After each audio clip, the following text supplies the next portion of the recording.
record to the school. Good. Today is September 11 and 9 a.m.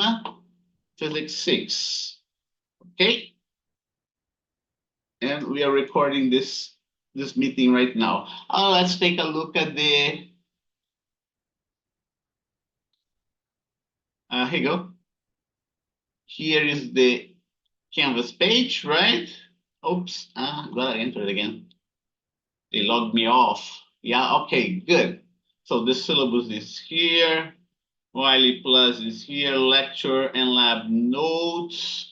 That's the lecture for fall 2023, right? And that's the lecture for this semester. And then I'm little by little adding it. That's the confidence level. Here are the links for the videos 2023, fall 2000, and the links for the 2024 video that I have been uploading. The very first meeting I didn't record, right? But I recorded the other previous 3 meetings, the other 3 meetings that we met. And I'm recording this one as well. Okay. Any questions so far?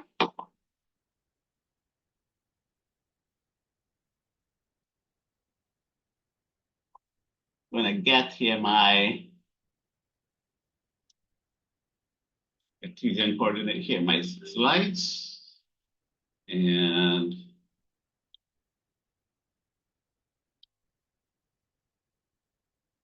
okay, so what you see right in here, what we displayed there before, is a typical case of uniform accelerated motion. The equation that you see here is a quadratic equation in x. In x, no, a quadratic equation in t, right? The position is a quadratic function of t. And that's a typical case of uniformly accelerated motion. In this specific case, you have a parabola right in here. The parabola is upwards, has a concavity upwards. Okay, and upwards concavity means that the acceleration is positive.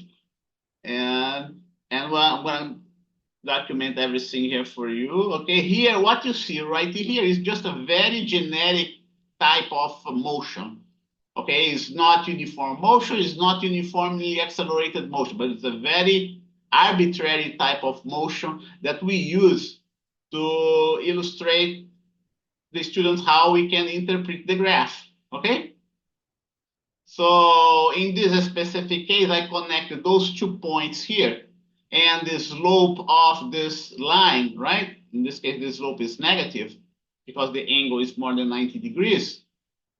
Is the slope of this line is represented by the average velocity of the particle, okay? And as those 2 points get closer and closer to themselves, we are making delta t going to 0. And now we want to find the instantaneous velocity at this point right here. And just by doing this limiting procedure, we conclude that the instantaneous velocity at this point right here is exactly the slope of the tangent of this line. Okay? Keep that in mind.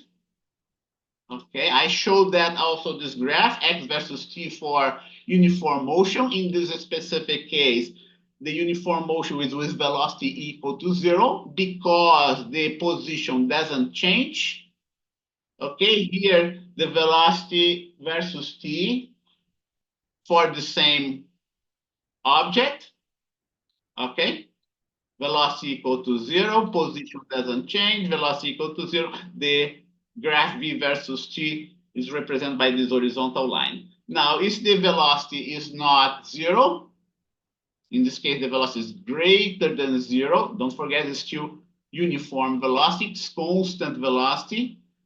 In a graph x versus t, you have a straight line, a linear graph, okay? Where the slope is given by the instantaneous velocity.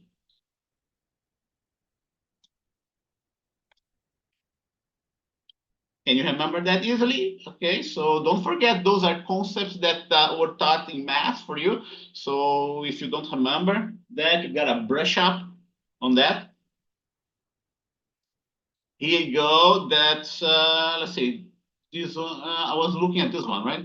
Here you go. I was looking at this one.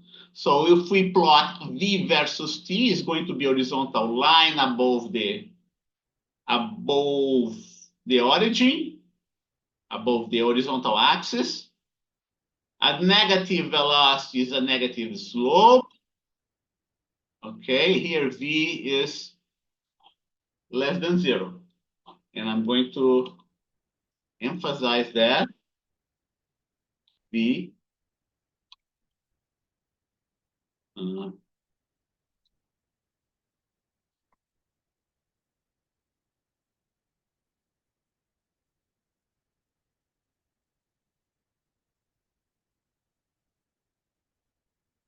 V less than zero, right? And I can do the same for the other one. It's implicitly negative. In this case, V is implicitly negative. The equations are the same, but it's just the condition for V. In this specific case, because x naught is above the origin, x naught is all greater than zero, right? Can write it down that as well.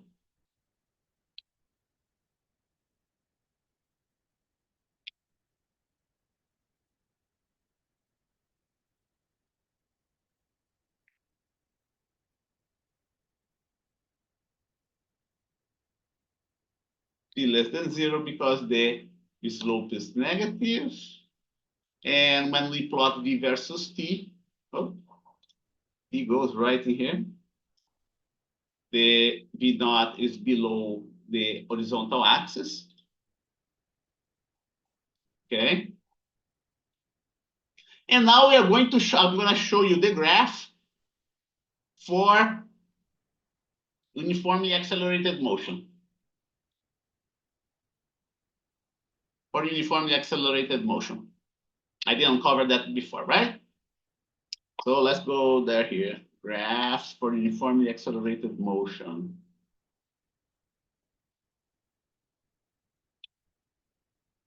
Graphs for uniformly accelerated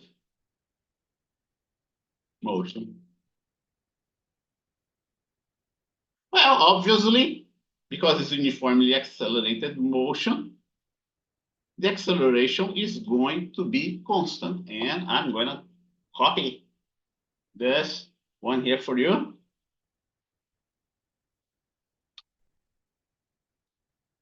And paste there.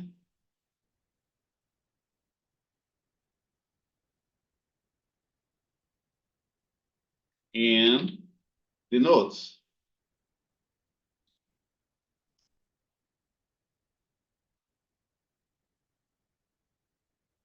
Okay. In this case, the acceleration is greater than zero.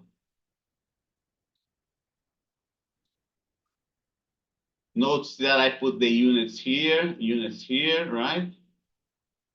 A versus T. Let's get our equations, by the way.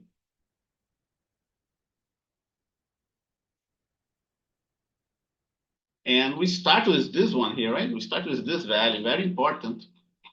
When we derive the equations of motion for uniformly accelerated motion, we start with the acceleration. We don't start with the x.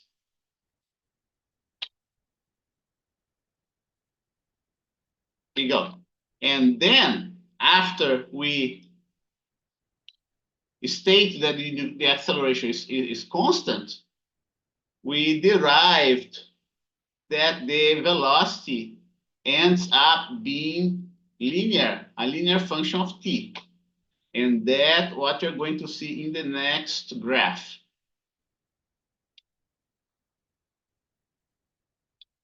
Okay, here you go. That's what you see here in this next graph. Just like you learned in math.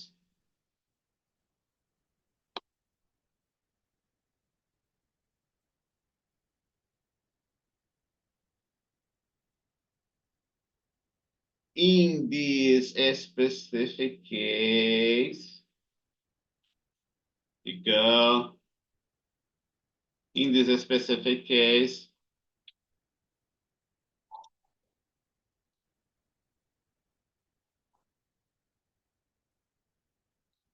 V naught is greater than 0. A is greater than 0. And I cannot say anything about the initial position.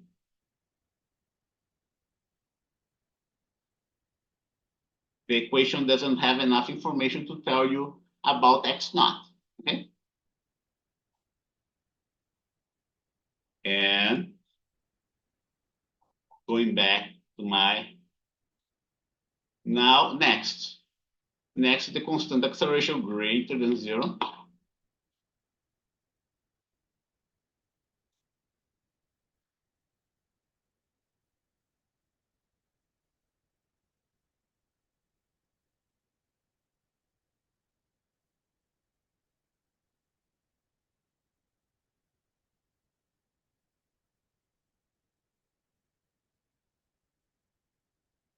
Okay, that's exactly what I want now. Let's copy all of that and paste right in here. Okay.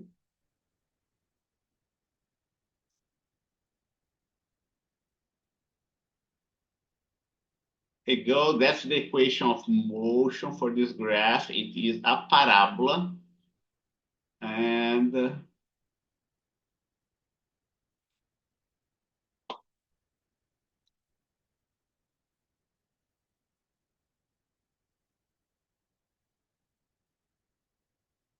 let me do something slightly different here. Let's see. I want to do like that. Yeah, I want to do like that. So I can maintain consistency with the other graph, okay?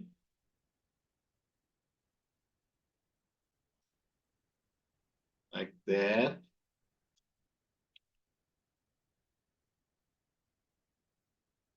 I'm gonna do a little bit something else here. And there's a reason why I'm gonna do that. Here you go.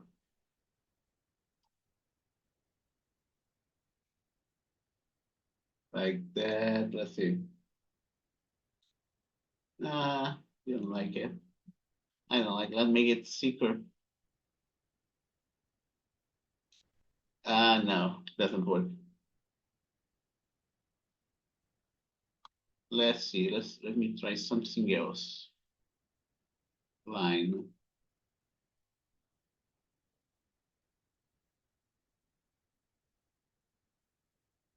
Yeah, I think it's better now. Okay.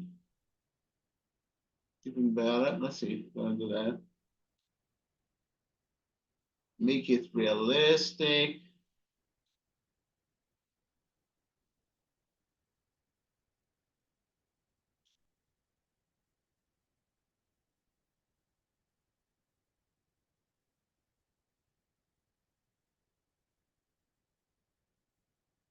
Five dashes. That's the one here. Yeah. Okay. Better. Okay. Get it? I just want to emphasize the fact that the slope right here at t equal to 0 is positive. Okay. That's what I'm emphasizing here.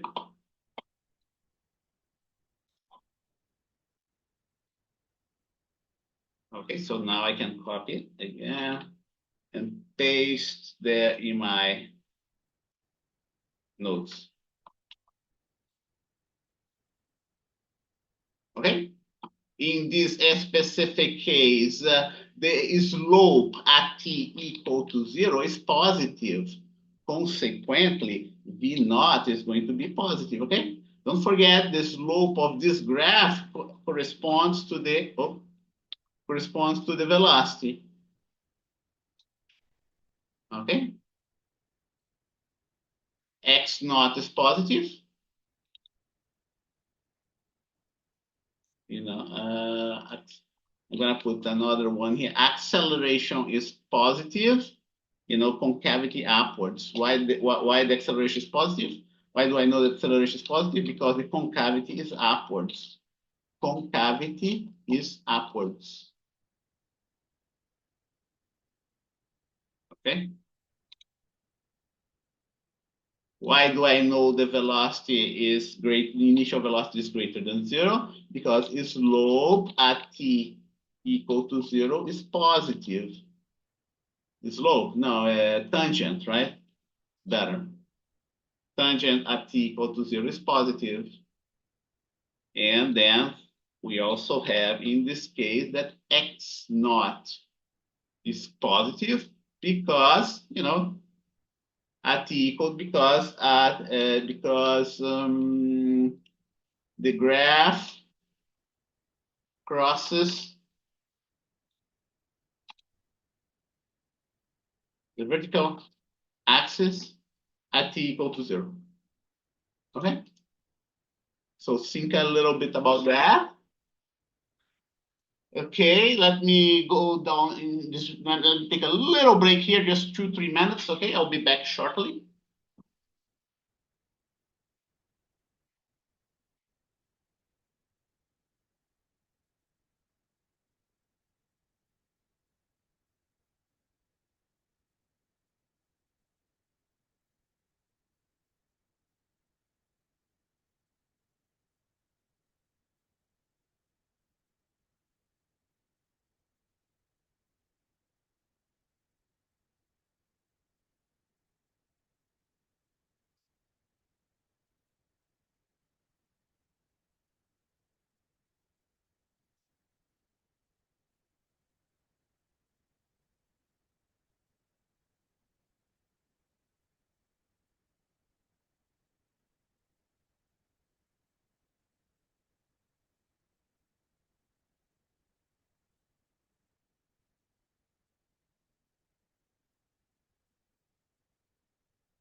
Okay, so that's how you should interpret. Okay, it's not just V naught is greater than 0, but everything else, right, is being displayed with a positive slope. Here, velocity here is positive, velocity here is positive, velocity here is positive, and so on, okay? It's not just V naught that's positive in this case.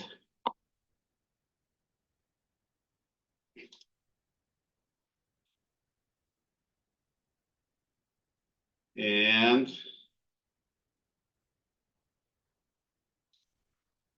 constant acceleration, what's the next one here? Constant acceleration greater than 0, okay? That's a representation of delta x of the average velocity. Okay, until you get the slope, right? The instantaneous slope at that instant of time. What do we have here? Okay. Oh, V, right? V versus T. Constant acceleration. We know that's why we know it's constant acceleration because it's a linear relation between V and T. Okay. And we also know the acceleration is greater than 0 because the slope is positive. Okay. Here you go. That's an example of constant acceleration greater than zero, but V naught less than zero. Let's get this guy right in here. Okay, that's my V naught. Let's see, and the zero would be right in here. Not only V naught is less than zero, but V is less than zero everywhere here in this interval. Okay, let's capture this this screen as well.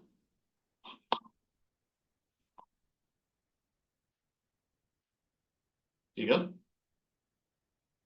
I'm gonna paste there in my notes. Okay.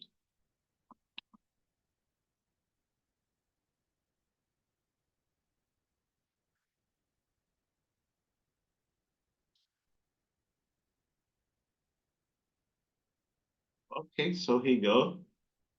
I'll get this one here.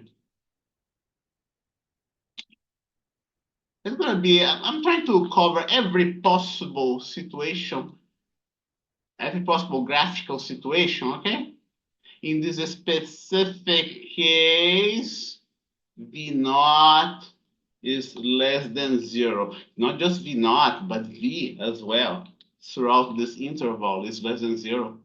Okay, but the acceleration is positive. Okay, I cannot say anything about the initial position.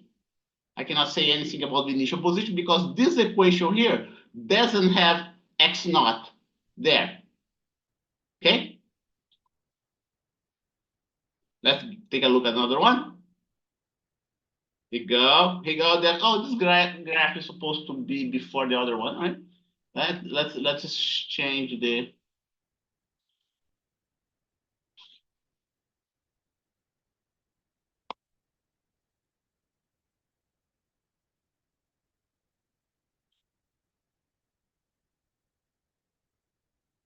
Well, here you go. Now is the case for acceleration less than zero.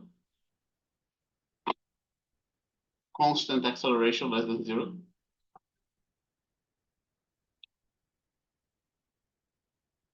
So a less than zero.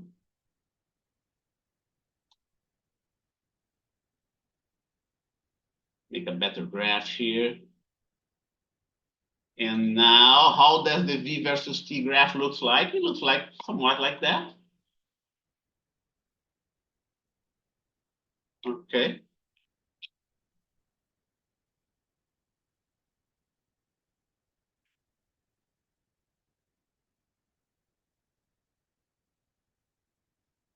Okay, and here you go. I'm gonna need all those equations here, exactly the same equation. Okay, in this specific case, all the values of V are greater than zero. What's going on here? My what's going on? Yeah, okay. So maybe it's my keyboard. No, yeah, my keyboard stopped working here. Let's try it again. Yeah, it looks like I run out of battery here in my keyboard. A few minutes here. Let me change the battery. Maybe that's the problem.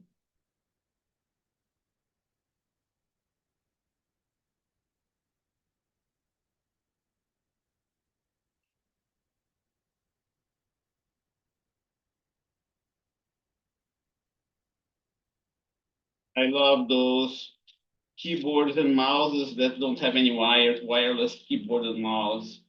The only problem about them is that you need to use batteries, and sometimes you run out of battery in the process. And that was happening. That's what apparently has happened to me.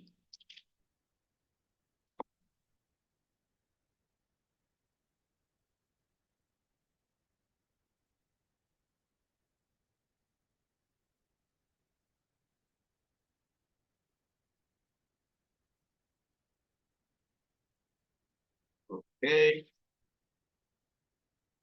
Let's see. What? Oh my goodness. Still not working. Yeah, it looks like we need to have a break here. For some reason, my keyboard's not working. Unexpected. Let's see. So the problem is not the battery. Let me pause it.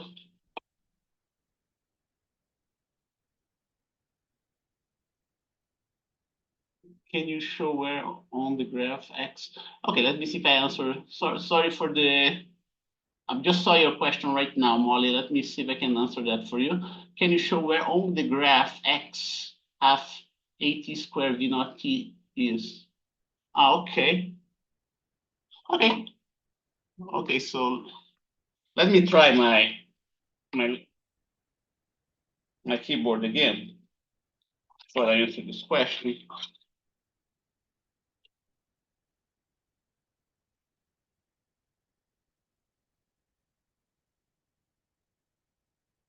Yeah, strange. Very strange. Okay, so let's go back there, Molly. Okay, you're talking about this graph right in here, right, Molly? Talking Yes. about this graph right in here. Okay, so what we have here, we already know the equation for uniform accelerated motion, right? That we derived the last time. Last time we derived this equation right in here. And we found that the position is a quadratic function of t. We have a quadratic term in t here, and we have a linear term in t here, and a constant here, okay? Well, going back to what you learned in math about quadratic equations, you already know that a quadratic equation like this one is represented by a parabola, right? You already know that. So that's what I drew right in here. I drew here a parabola. Okay, a parabola with concavities upward. Because the concavity is upwards, the acceleration is greater than zero. Because the initial velocity is greater than zero, okay, the tangent here at this point is positive as well. The slope of the tangent is positive as well. Okay, and x naught is positive because it's above the horizontal axis right in here. Okay, did I answer your question, Molly?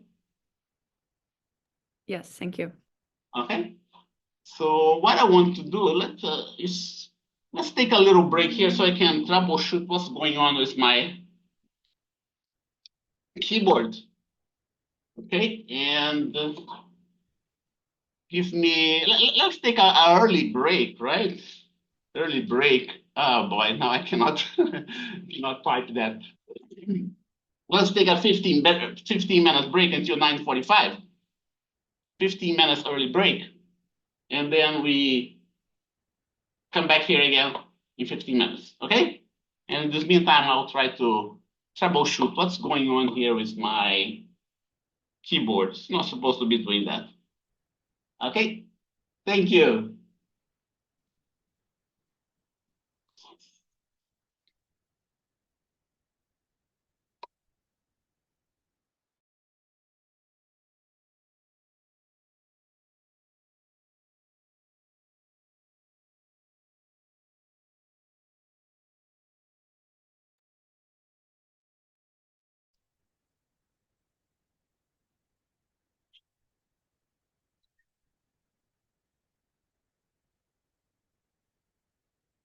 Okay, I'm back here. And okay, let me take attendance and then we go back to the material that we are covering, okay? And let's see. Alexis Quijada, are you there, Alexis?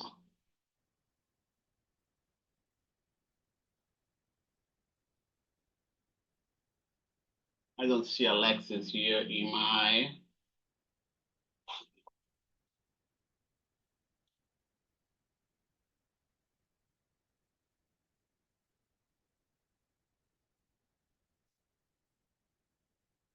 Okay, Alexis. And next is Matthew. Richie. Are you there, Matthew?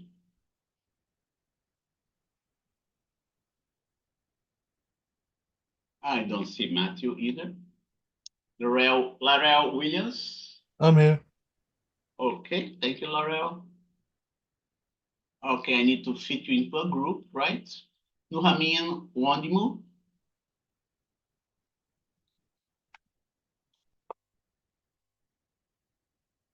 See, Nuhamin. Yeah, I don't see Nuhamin either. Let's go to the next one. Matthew Aguirre Mata. I'm here, Professor. Thank you. Darius Blunding. I'm here. Thank you, Darius. Jazzy Castellano.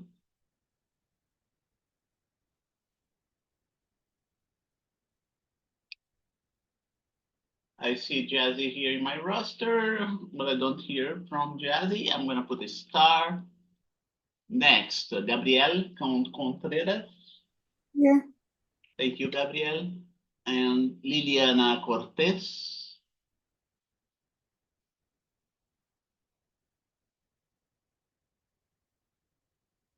Hello, Liliana.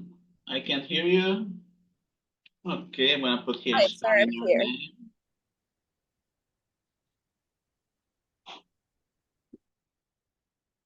Looks.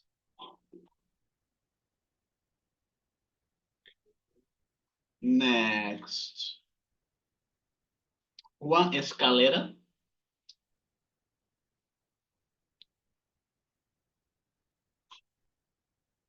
Escalera is with E. No, I don't see one either.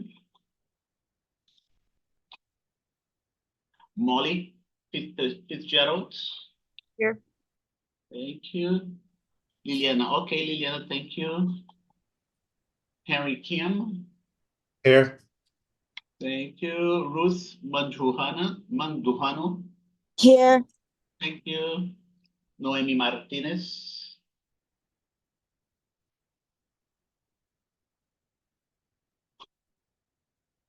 Hello, Noemi, are you there? I'll put a star here. Noemi's name. Noemi's name. Noemi Martinez. Let's see. Danae Miller. Here. Thank you. Ramon Olivares. Here. Next is Taylor Horn. I'm here. Thank you. Stephanie Ramos. I'm here, Professor. Thank you. Jeremiah Reyes. Okay, thank you, Jeremiah. Sean Rosario. I'm here. Thank you, Sean. Jason Strait. I'm here, Professor. Thank you. Next, Elena Trujillo. Here. Thank you, Elena. Jason Valadares. Here. Stephen Vatapali. Here. Okay, thank you, Stephen. Audrey Aguilar. I'm here. Okay, thank you, Audrey. Brianna Carrillo. Thank you, Brianna. Ali Standard. I'm here. Okay, and Alia Zavala. I'm here. Okay, so let's see what we have here. 22, 24. Okay, Jazzy, are you there, Jazzy? One more. Oh, okay, thank you, Jazzy. And then the other student, Noemi Martinez. Are you there, Noemi?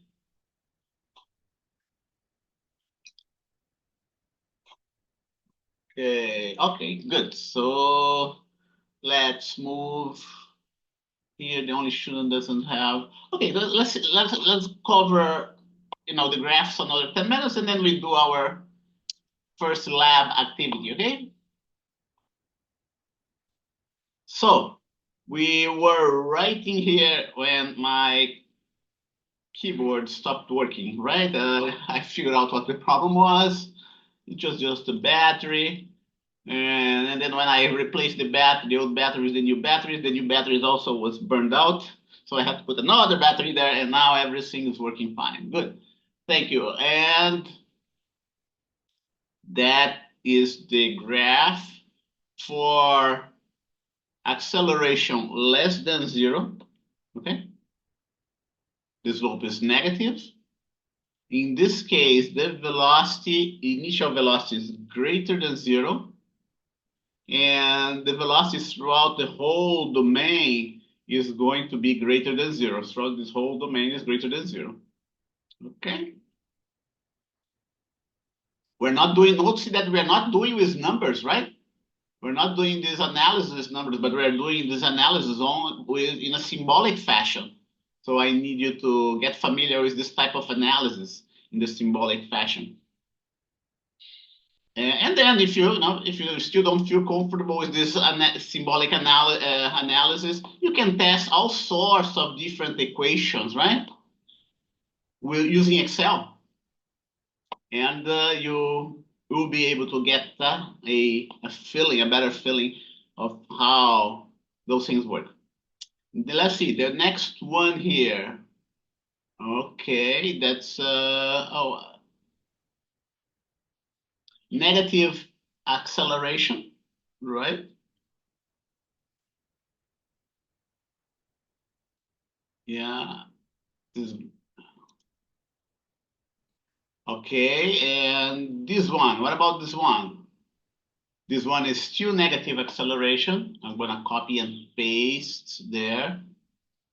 But it's a graph v versus t.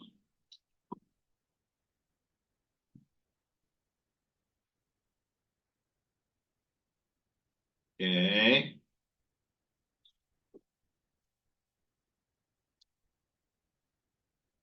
And let's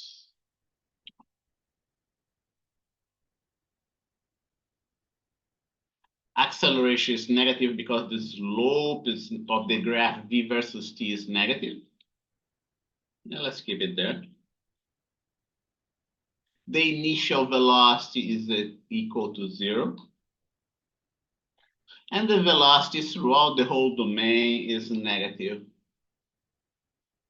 Okay. Next one, here you go. Constant acceleration, less than 0. The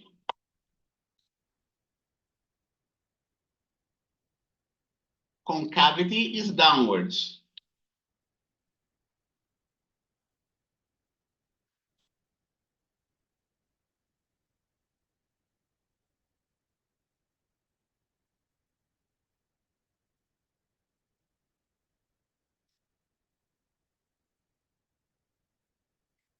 And then I'm gonna get all the, here you go. Here's my script, right, for X.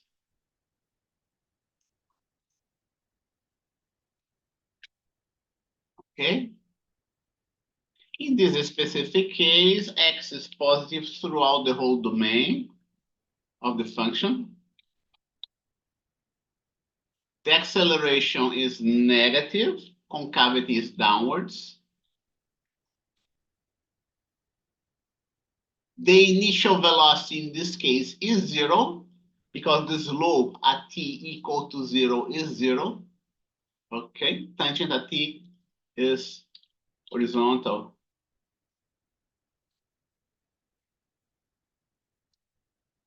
X naught is greater than 0. Graph crosses the vertical axis at t equal to 0. So let's see if we have more examples here. Yeah, okay. There's a little bit more about the graphs that you have to know, okay? In addition, go back. In addition to the slopes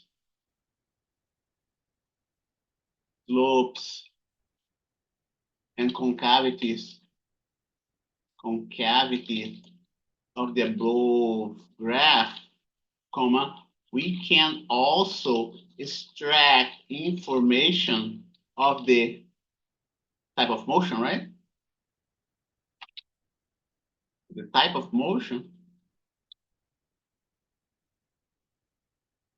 by looking at the area below the graph, okay? And here you're going to, only two types of areas that you're going to, here you go.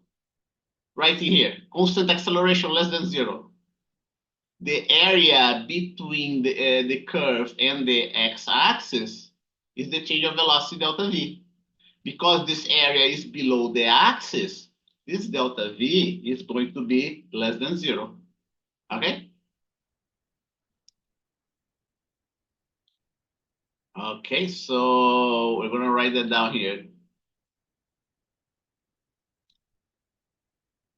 For the graph A versus T, comma, the area in between the line of the graph and the t-axis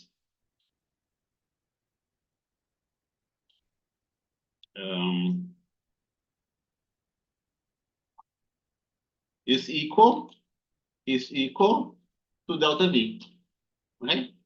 V final minus V initial.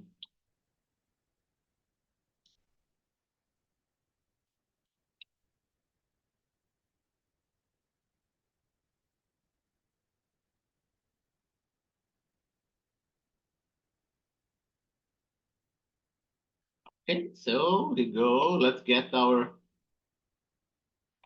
Did I copy it already? Let's see. No, I didn't.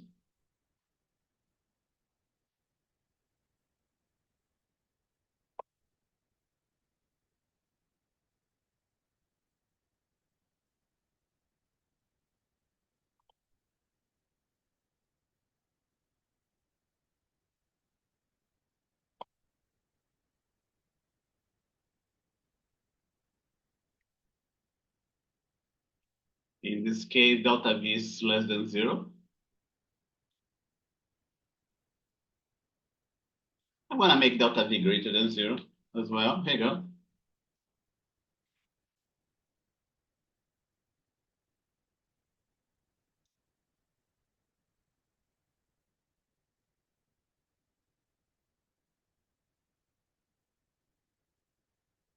Like that. Move. Right? T, area between the curve and the x-axis. A is right here. I'm gonna put my origin here. Gonna position the origin.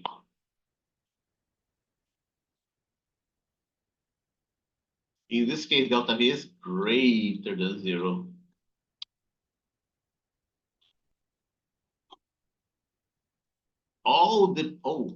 See, here we go. All the possible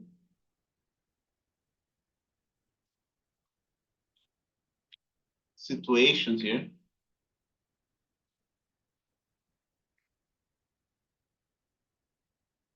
Okay.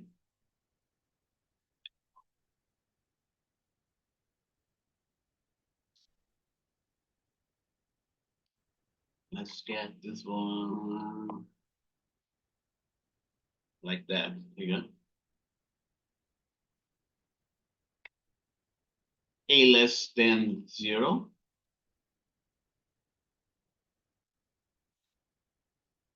Delta V.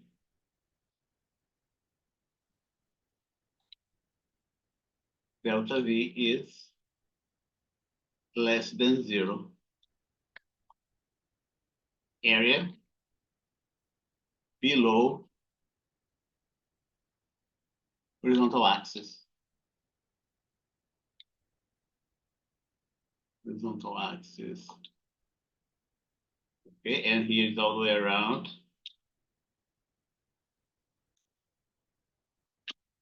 Area above horizontal axis, and greater than 0, greater than 0.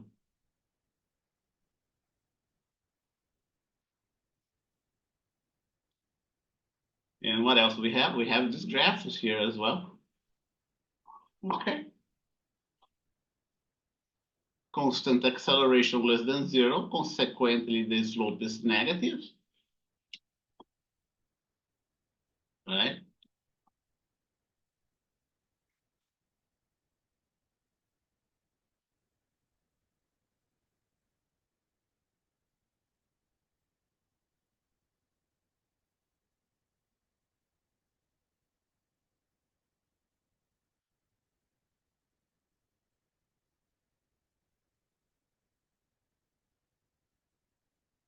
Here, V is positive throughout the whole domain. V naught is greater than 0. But now the area below the curve is going to be, it's not going to be delta V, it's going to be delta X. Okay? Delta X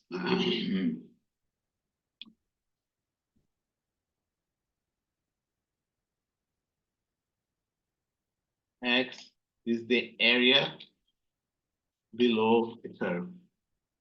In this case, the area below the curve is going to be positive because it's above the t-axis. Okay, so those, there's another one we can do, right? The V with a positive. Let's see, I can do that. So I can, you go. One more. That's like that. I'm gonna get rid of this thing here. And now I have to hatch this area between the curve. Let's see, right here. Greater than 0. Greater than 0.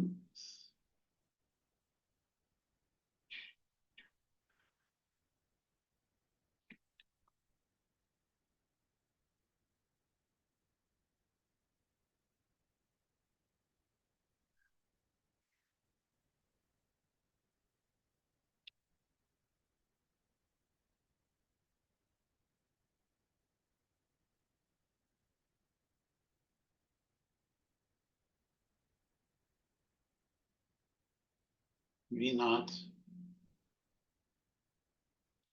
That's V naught here.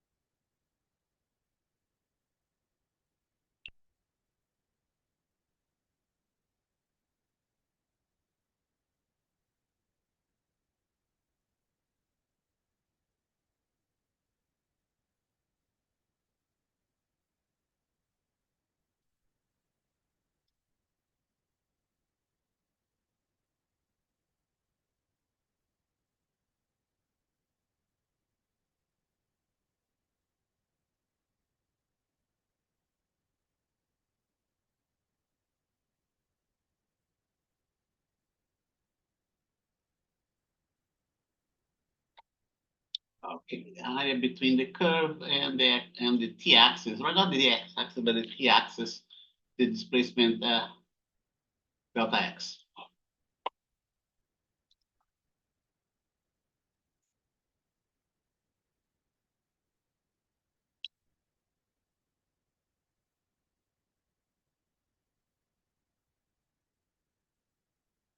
Okay.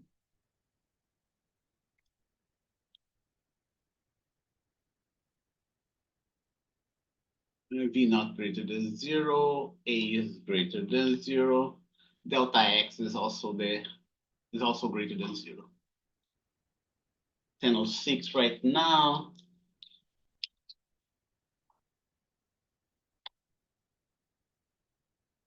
Okay, so let's save it here and okay, good. So Laurel, you don't have a group, right, Laurel? I do not know. Okay, a lab group. Okay, so let's do the following. I'm going to fit you into group number 2. Okay, since Juan Salvador is not here today, right? Yeah, Juan Salvador is not here today. So go ahead and get the contact information of the other students.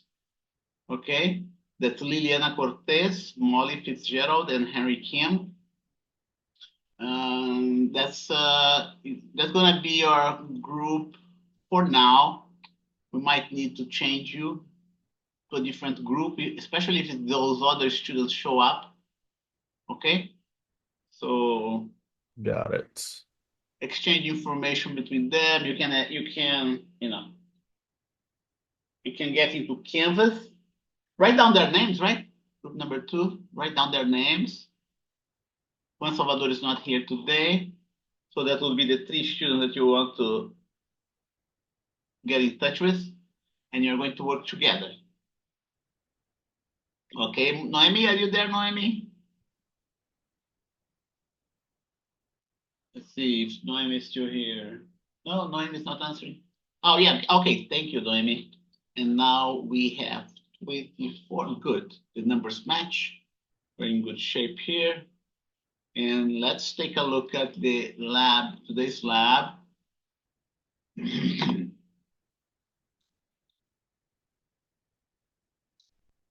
Okay, today's lab is going to be significant figures and significant figures of measurement. CL, we already did that, right?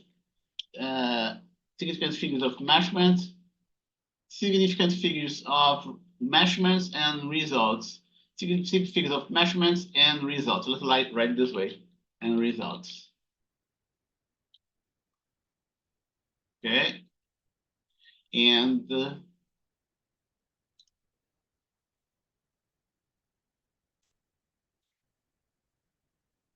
what I'm going to do, I'm going to share with you, with your group, the spreadsheet that you're going to use for this first lab. Okay.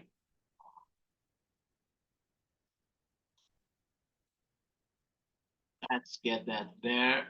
Oh,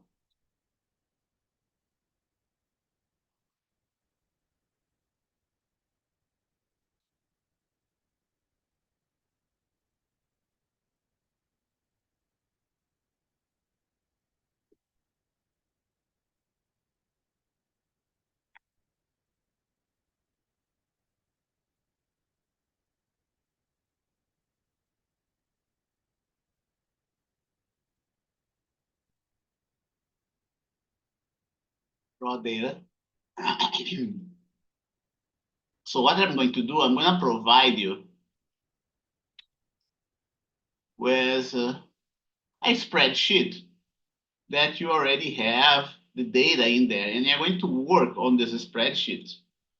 First the spreadsheet, and then I'll show you how to do the so-called, what I call the hard copy of the lab report, okay?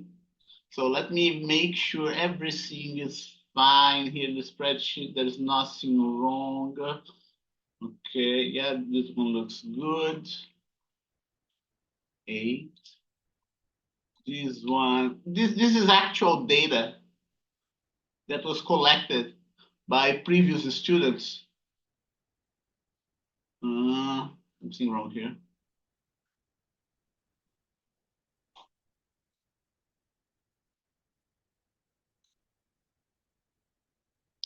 Yeah, I shouldn't. Those things shouldn't be here.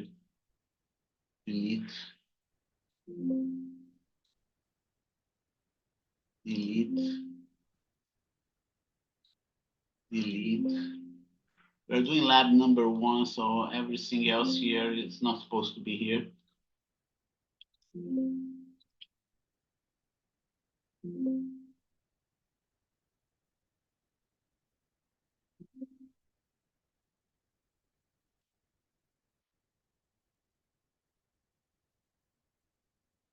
Delete.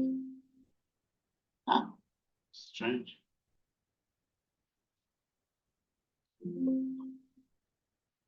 Okay, so this group 7. Yeah, I need you to delete those other, those other tabs that we have here. We'll be using only lab number 1. Okay, I'm not gonna do that myself, or it's gonna take too long to do that. And what I'm going to do, I'm going to share those spreadsheets in. I'm going to upload those spreadsheets in your group folder.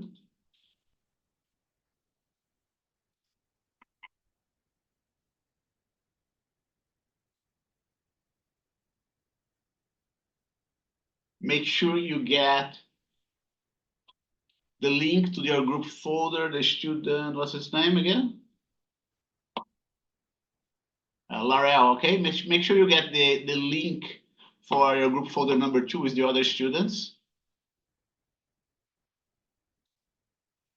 So you can have access to the spreadsheet. Don't forget, you must have Excel installed in your computer. Why did I have it here? Shouldn't be. Okay. So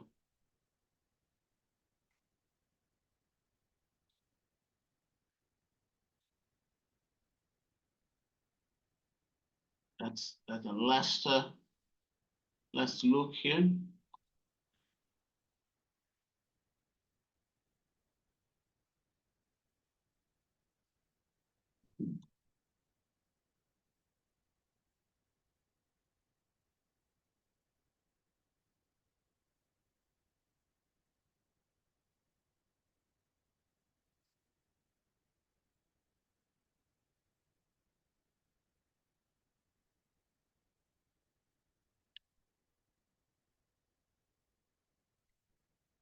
And I'm going to explain how this experiment is performed, okay?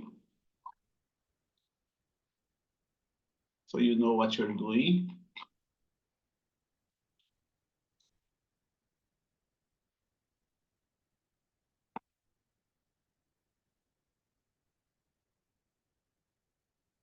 Okay, so it looks like I got everything here, and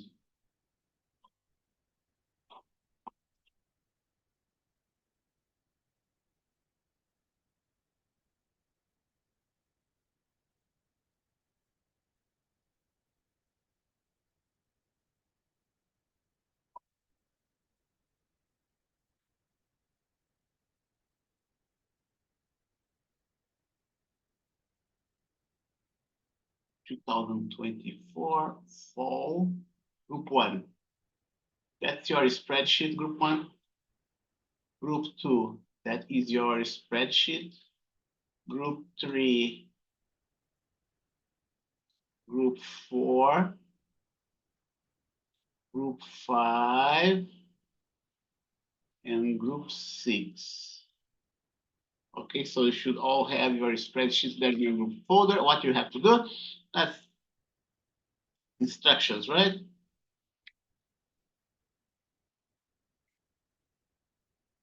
Insert, page break. Lab 1, measurements. Measurements.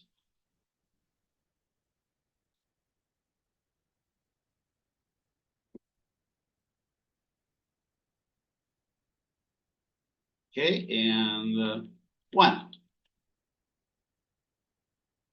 Download your spreadsheet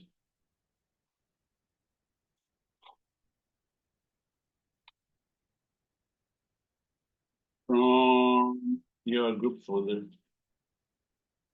Okay.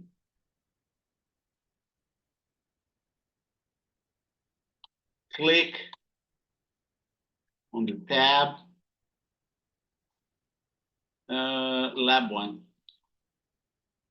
lab 01.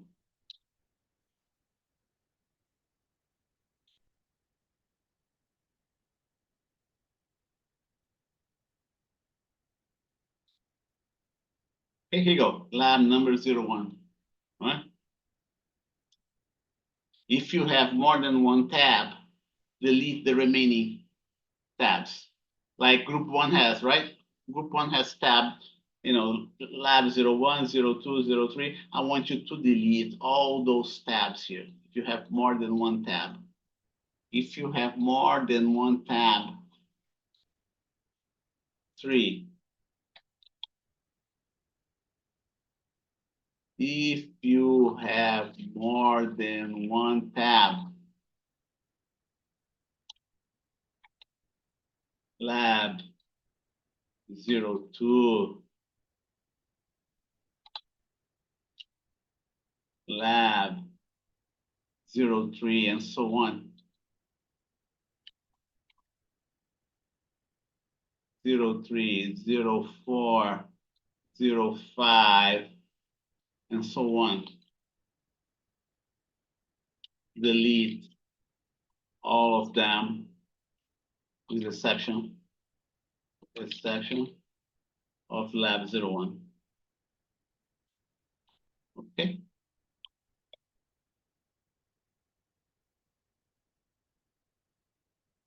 Clear?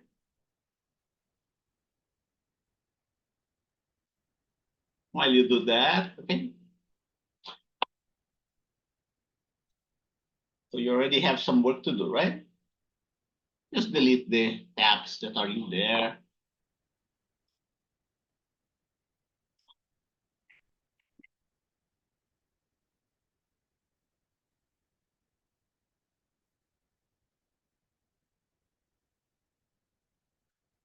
So what we're going to do today is the following. We're going to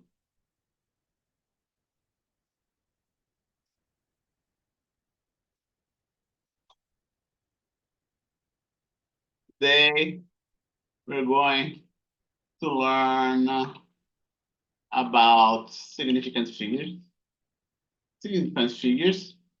by working with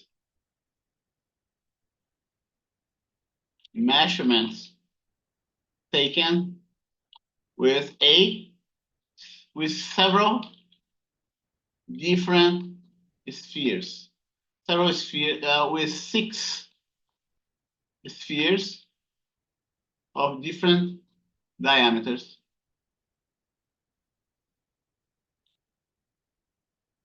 Okay, so we have 6 spheres each. So we have 6 spheres, each one of different diameter. And the diameter of these spheres were measured with 3 different instruments. Okay? And what are those instruments? The ruler. Here you go. Let me show you my ruler here. Here's my ruler. That's a measuring instrument. This thing is mass manufactured and is manufactured according to a specific instructions. Okay, ruler, 3 different instruments, the ruler, and everybody's familiar with the ruler, right? And then what else? The vernier caliper. Most likely you haven't heard of the vernier caliper yet. Most likely it's the first time you're hearing that. And the micrometer, okay? Most likely you haven't heard of those 2, okay? I want to ask you a question. I want to know how familiar you're, who is familiar with the vernier caliper, or either with the vernier caliper or the micrometer? Send me a chat message, right? Here in the Zoom. I want to have an idea what's your proficiency with those type of equipment, right? Anybody has any experience working with a vernier caliper and a micrometer? In case you haven't seen a picture of a vernier caliper, here you go. I'm going to show you a picture of a vernier caliper. Here you go. It's in that's a picture of a vernier caliper. Notice that the vernier caliper is like a ruler, but it's a fancy ruler. This part here is the ruler of the vernier caliper, the regular ruler of the vernier caliper. It's graduated in centimeters, half centimeter, 1 centimeter, 1.5. And then the vernier caliper also have the second scale here that is very important. We're going to talk about this scale here. That's the vernier scale. Okay? We use that all the time. I have my own personal vernier caliper that I bought with the project. And we also have simulations of vernier caliper that teaches you how to handle one of them. I have my own simulation of a vernier caliper. I'm going to show to you, but you can also go into the internet. My own simulation that I did in PowerPoint, vernier caliper simulation. Okay, so let's see who has it. Virtual vernier caliper. This guy is a Brazilian guy, stefanelli.eng.br. See that? And he came out with a very fancy vernier caliper. This one has a resolution of 0.05 millimeters. Let's take a look at this one. I don't like his vernier caliper because he's too fancy for the sport. Let me see this one here, if it's better or not. Oh yeah, I like this one. Yeah, okay, here you go. That's where the picture I took that from. Okay, I like this. Let me give you a link for a vernier caliper. Link for a vernier caliper in the internet.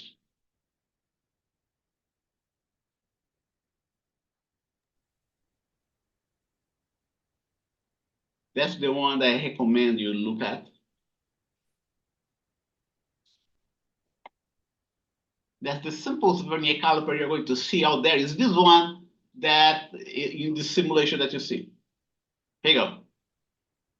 Okay. So remember I told you about the regular ruler. This is the vernier caliper is the regular ruler is made of a regular ruler and something else. And something else.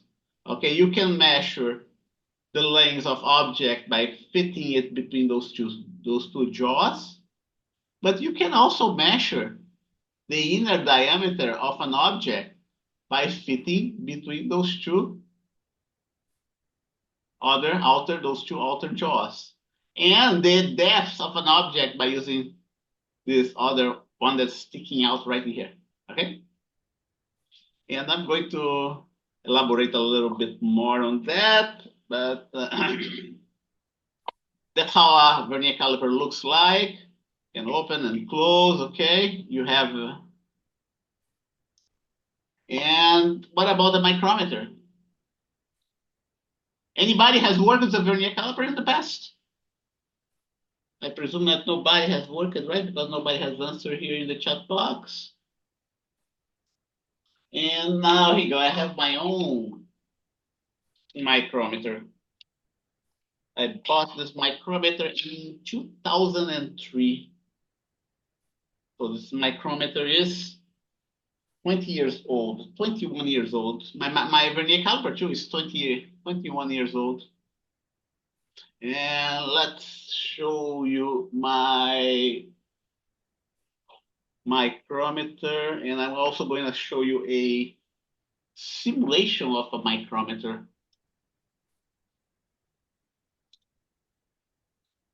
I'm going to stop sharing the screen momentarily. Here you go.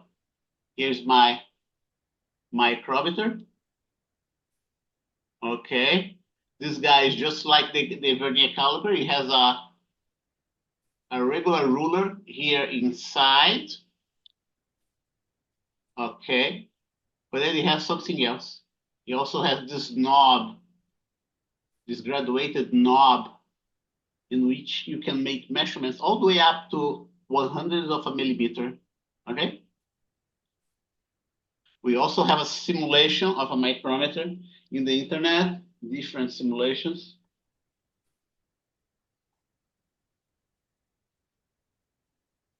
Let's take a look.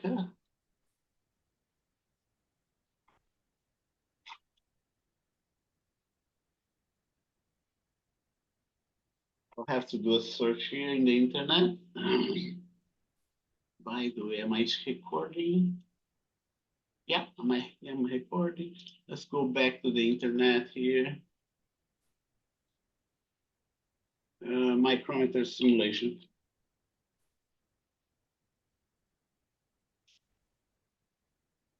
Let's try this one here. Virtual micrometer in hundreds of millimeter. Okay, simulation. The site of the Brazilian guy that I mentioned. Mauser Electronics closed. Okay, this guy has some advertisement there. Use of let's see. Okay, right in here. Okay. And here you go. Here's the micrometer is moving back and forth, right? Remember that I told you that micrometers in general, the main scale of the micrometer is subdivided in half millimeter. 0, half, 1, 1.5, 2, 2.5, 3, 4, 5, right?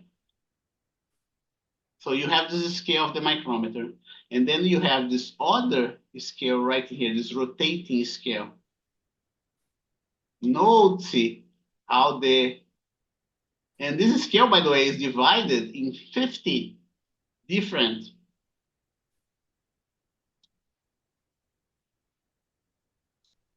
no. Like, yeah. Oh boy. Can I go slowly? No. Why is it? Yeah, I hate that. Okay. Notice that this secondary scale here has 50 divisions, right? Start at 0, 5, 10, 15, and go all the way around 34, 40, 45, 46, 47, 48, 49, 50. Okay? A full rotation of this scale, watch out, a full rotation of this scale. Watch out here, right? I'm exactly, let's go another one here. Even better, I'm gonna go to 0. Let me go to 0. Okay, here you go. We are at 0 right now. We are going to go a full rotation of this secondary scale. And look what happens.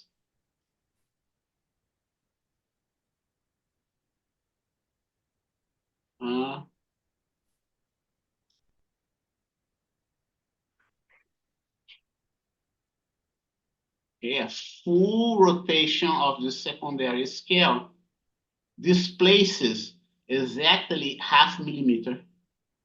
See the half millimeter coming by here? If I keep on moving if I go another full rotation, I open the jaw here by 1 millimeter, okay? I'm going to provide you with this link as well. I'm gonna put in my notes, link for a virtual micrometer.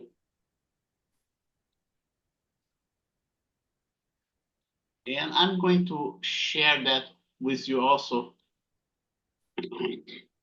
in the chat message, okay? In the internet.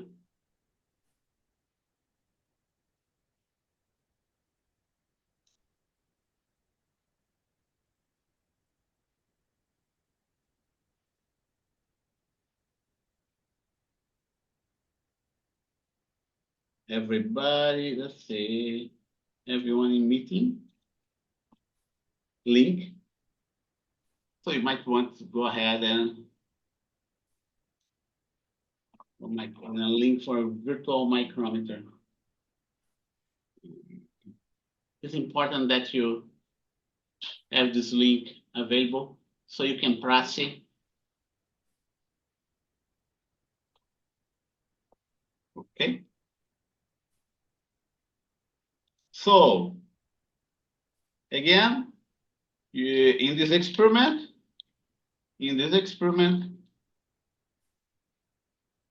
you are provided with 6 spheres of different diameters and 3 different measuring instruments. A ruler, a vernier caliper, and a micrometer. Okay?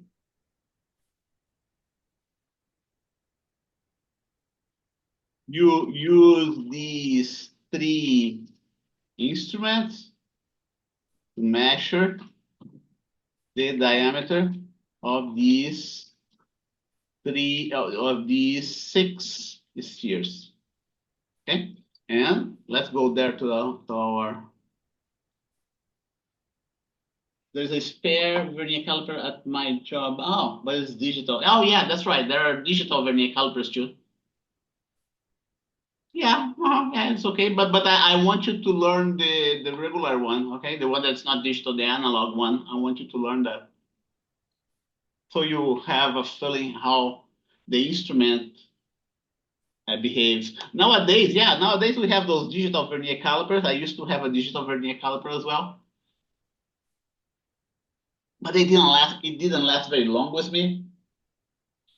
I remember my vernier caliper that I bought in 2003 is working until today, and then I decided to buy a digital one, and it stopped working after 3 years.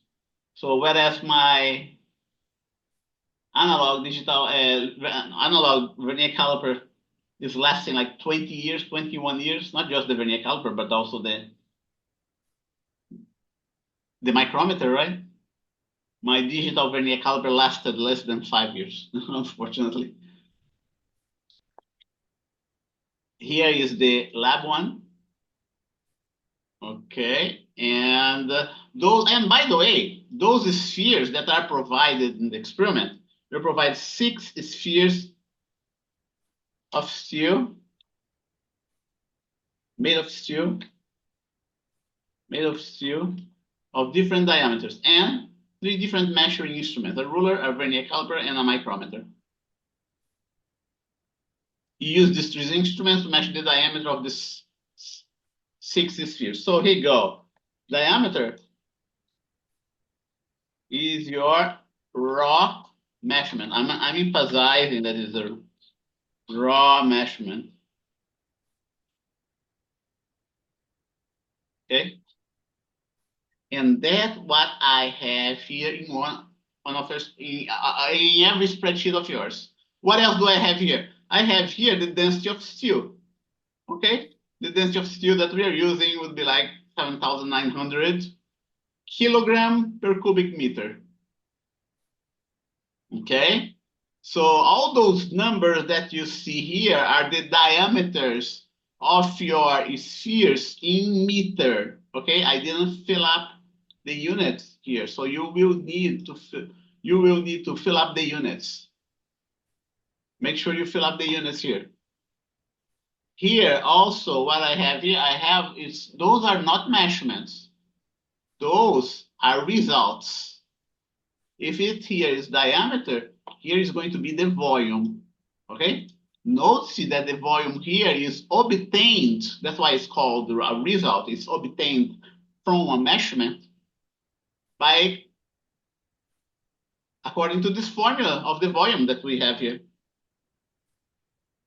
In addition to the measurement of the diameter, you will also measure the mass of each of those spheres. Okay? Do you have an idea what we are doing here? So in this experiment, you're provided 6 spheres made of steel of different diameters, 3 different measuring instruments. You will measure it's already measured, right? The diameters,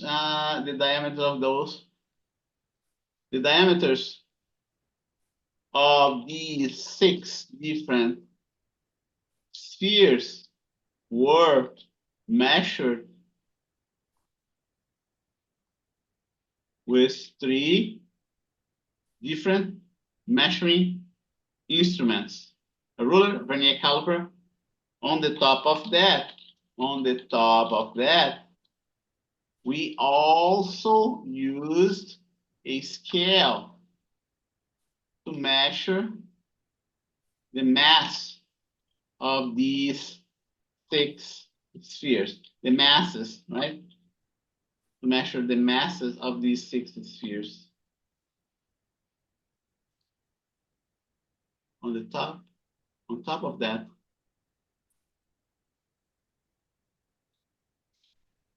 okay?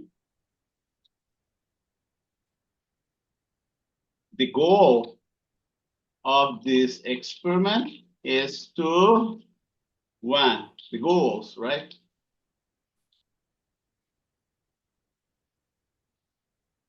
Is to introduce the idea of significant figures and to obtain the density of these spheres.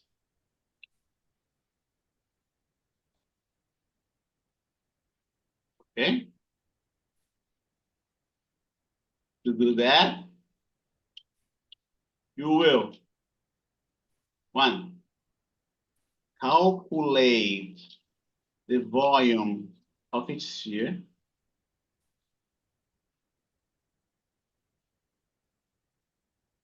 Here. And 2, plot the mass along the y-axis and the volume along the x-axis. Plot, so not and, but plot.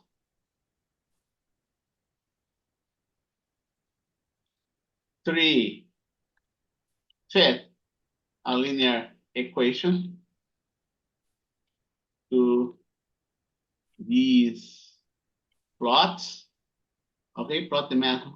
There will be a total of 3 graphs.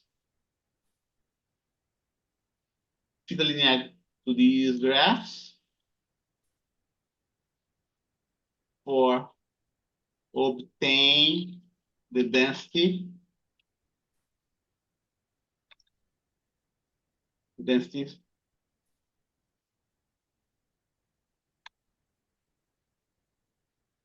of these spheres by looking at the slope, right?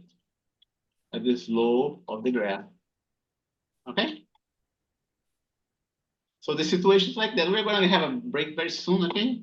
So the situations like that, let's get an equation here, right?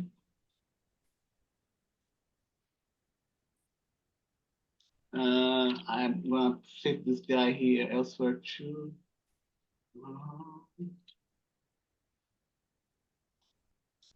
6 spheres. Okay.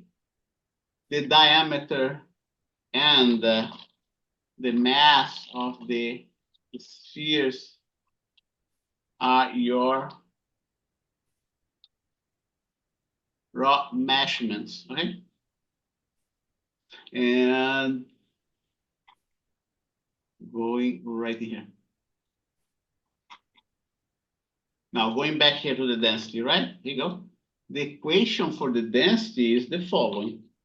That's the equation for the density is mass divided by volume. Okay?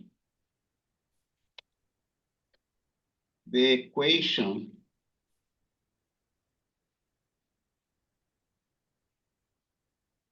is the following.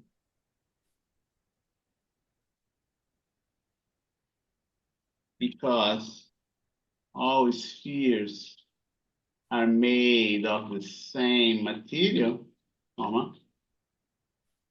they must still They must have the same density. Okay? And if they have the same density, you know, this value here is going to be the same whether it is obtained from sphere number 1 that has mass 1 and volume 1, sphere number 2, which is mass of 2 divided by volume 2, and so on, right? 1, 2, 3, and then here you go, 6. Am I missing 6? Okay, because of that, because of the above equation,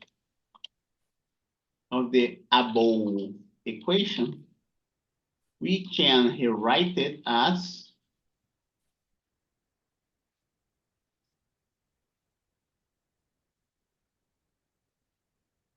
M equal to rho V, right? And I'm going to emphasize that rho is a constant because it's made of the same material. V is the independent variable, and mass is the dependent variable of your equation. Consequently,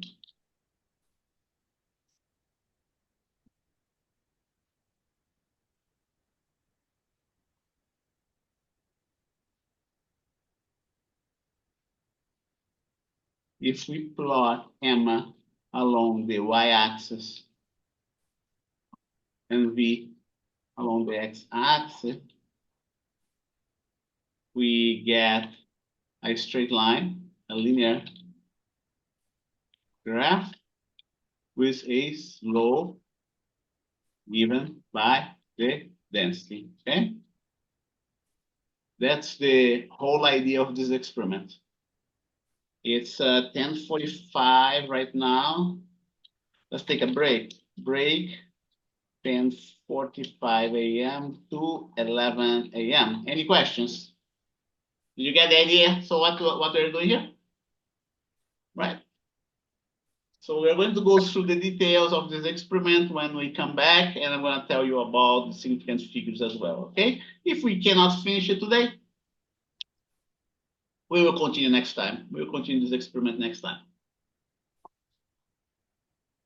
So I see you in 15 minutes.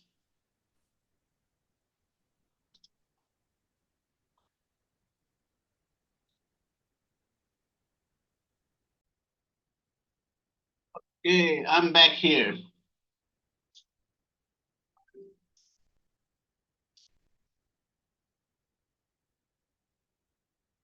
And so let's start doing what we are supposed to do, right? We have 1 more hour to do that.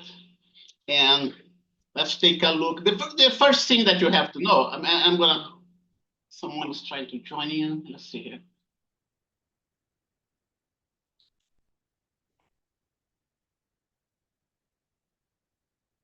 Okay, good.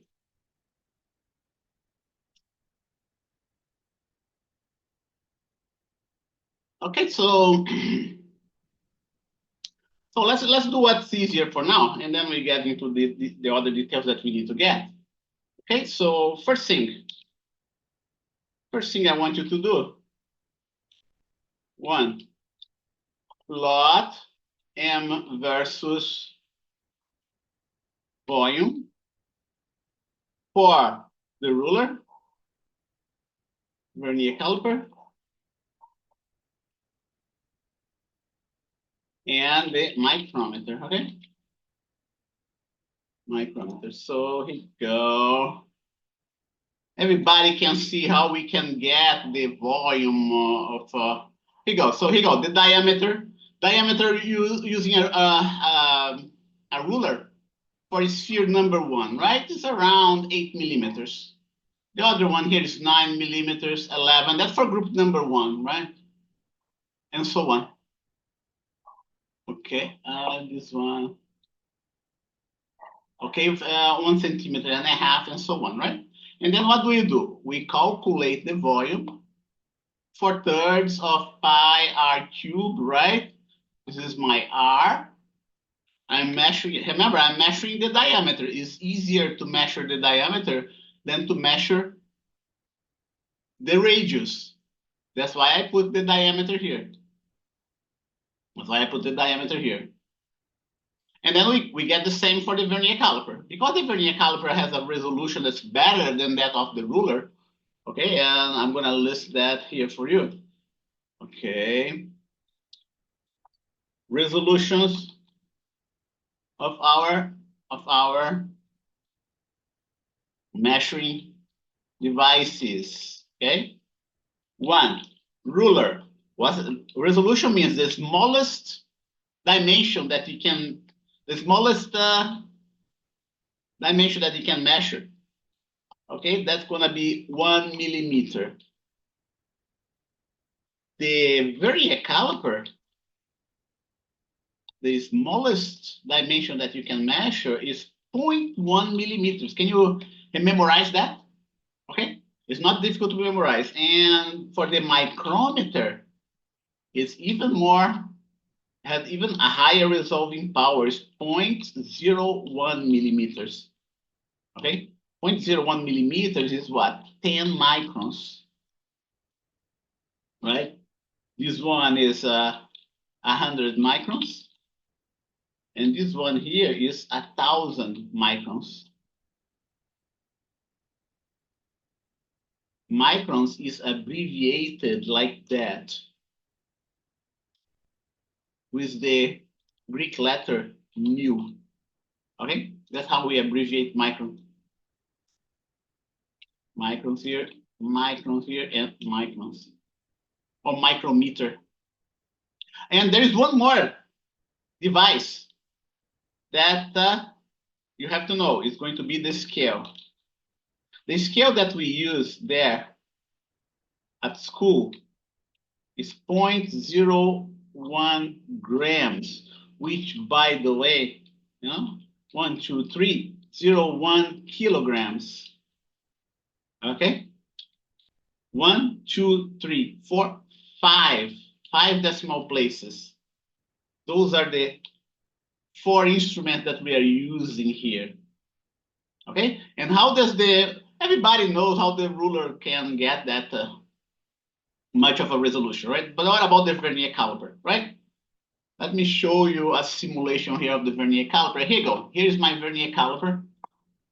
Okay, the vernier caliper is composed of the ruler.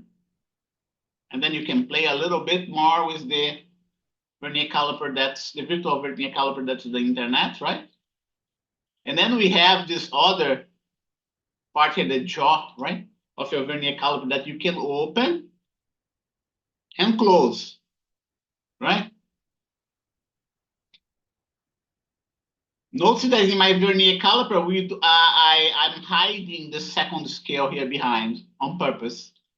I'm hiding the second scale behind. So if you do not have the second scale here, this vernier caliper works just like a regular ruler with a resolution of just 1 millimeter. But then ingenuity, right, of human ingenuity has ways to go around those limitations. Some time ago, back in the 1500s, during the Age of Discovery, there was this Portuguese mariner, astronomer as well, and mathematician who figured out a way of improving the resolution of a ruler. Okay, and he came up with this device that we call today the nonion. His name was Nunes, and nonion comes from nunes in Latin. But the way that he was doing was very complicated at the time. People had to consult tables here and there, right? And like 200 years later, right, someone else called Vernier, the French inventor, he simplified the invention of Nunes and created what we call today the Vernier scale. And the Vernier scale, even today, borrows his name, right? So much that we call it the vernier caliper, not the Nunes caliper, right? Talk about stealing someone else's idea, right? But it's just not exactly Vernier did not exactly stole Nunes' idea. He improved upon his idea to make it easier to use. Okay, but let's take a look how this Vernier scale works. Note that the separation here, this interval that you see right here, is exactly 1 millimeter, right? Just like you have in your ruler. But then if you look at this Vernier scale, which by the way is divided in 10 equal intervals, 1, 2, 3, 4, 5, 6, 7, 8, 9, 10. Notice those 10 intervals, they're not 10 millimeter. They're actually 9 millimeter long. Do you see that? And that's where the ingenuity lies in this device. By manufacturing a scale that's not 1 millimeter long, but 9/10 of a millimeter long, you manage to improve the resolution of this device. Okay? That's how the vernier caliper works. So if you are measuring, let's say, go back here. I'm gonna group everything, okay? So if you measure this gap right in here that I produced, right? Do you see this gap here? Right? What did I do?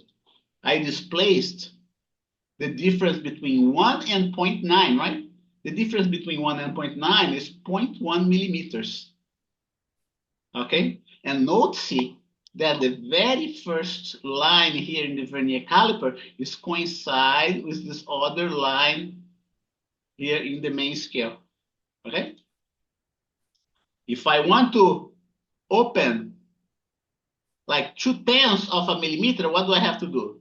I have to match the second line here in the vernier caliper with the closest line that you have in the main scale. Okay? And so on. 3/10 of a millimeter, 4/10 of a millimeter. See that? The force, and look at the spacing here between this zero and this other zero, right? This distance here is supposed to be 4/10 of a millimeter. Half of a millimeter, half of a millimeter, here you go. I have to line up this other one right in here, and so on. Okay? And so on. This one is a little bit off. Let me take it off. Yeah, here you go.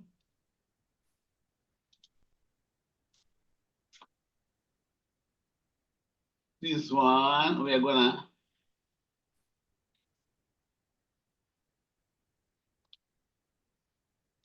it's not exactly perfect, but at least it gives you the idea how the vernier scale works. And by the way, this type of scale can be used not only with linear devices, but with angular devices as well, okay?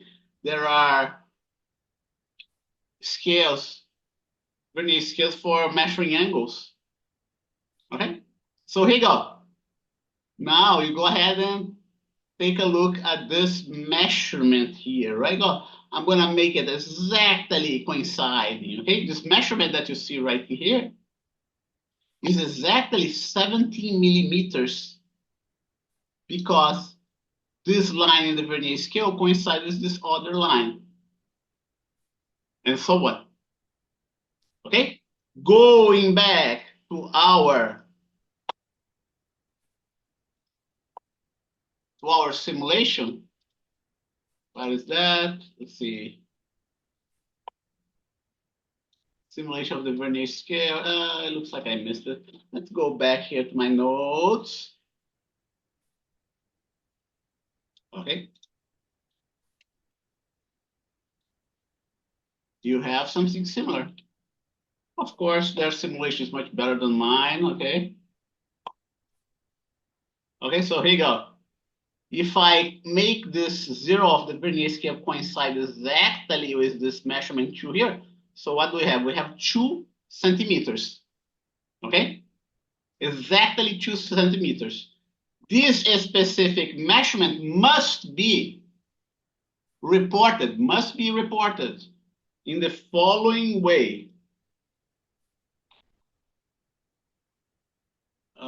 Let's see.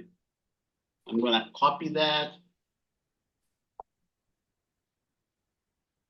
Snipping.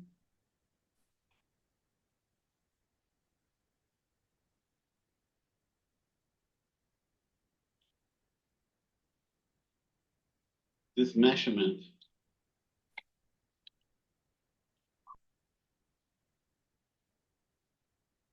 This measurement must be reported as this measurement must I need to fix reported as 2.0 millimeters, 0.1 of a millimeter, 2 centimeters. Okay, but let's not forget, which by the way is 20.0 millimeters, right?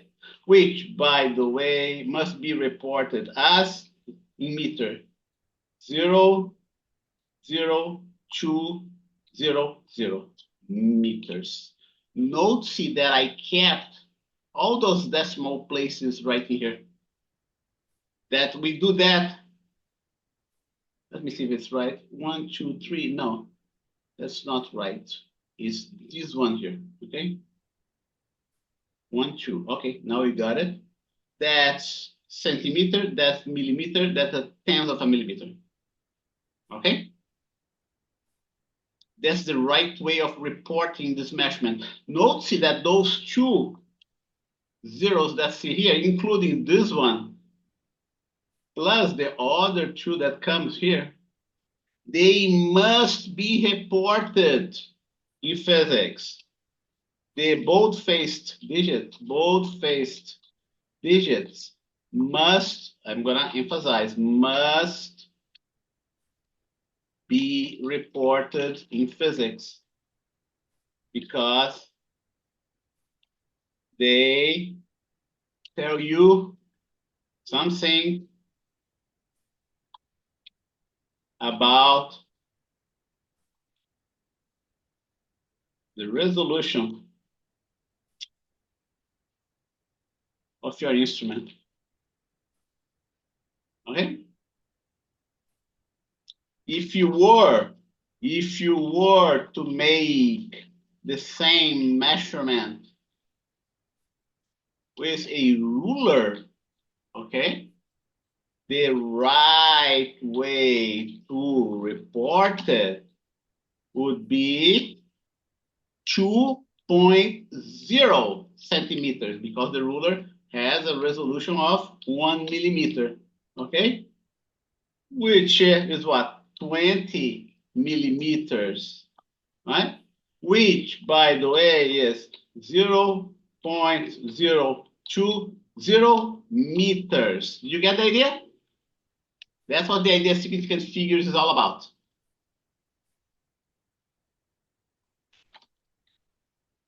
Okay, if you were to report the same measurement with a micrometer, the proper way to report it would be 20.00 millimeters, okay, or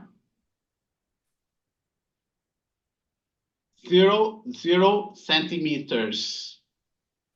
Okay, 3 digits there in the 3 decimal places, right? And in meter here would be 2, 3. See that? Did you get the idea? That's the idea of significant figures. For the mass, for instance, suppose you got an exact measurement of 1 gram, right?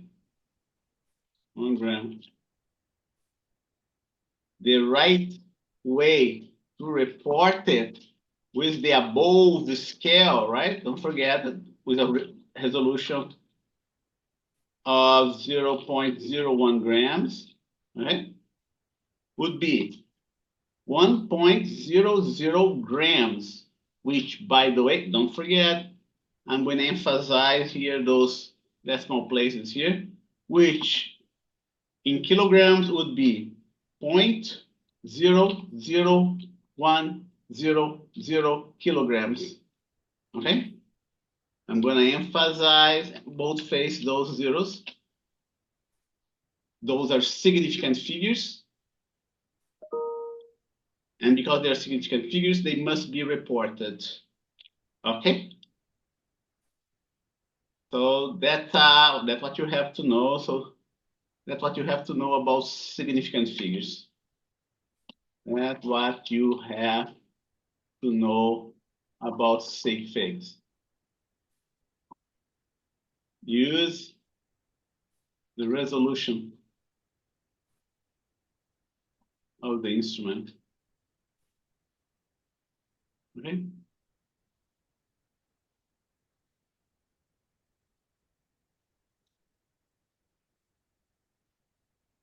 Right. Use the resolution of the instrument.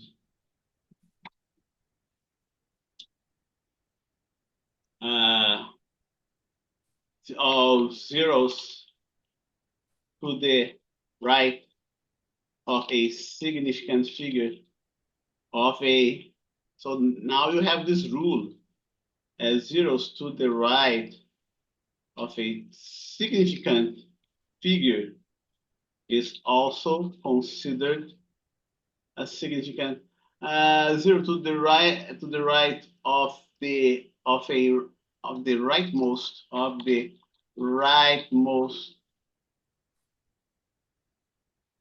to the right of a significant figure is also considered a significant figure. Zeros to the left of the leftmost significant figure is not considered a significant figure. Okay? Now that you know about significant figures, let's go back to our graph, right? So you will have to display all those numbers that you see here in terms of a significant digit, okay? So, but before we do that, let's go ahead and plot our graph. Don't forget, I want to plot the mass in the vertical axis and the volume, not the diameter, right? In the horizontal axis. Okay, and I'm going to do it with another one, another graph. I want to do that with this one here, with my sample. Oh, I already have the graphs here. Oh, man. Yeah. I want to do that from start. Okay, here you go. I'm going to use this one here. Okay. Let's not forget, here you go. You have this table here, right? Spreadsheet.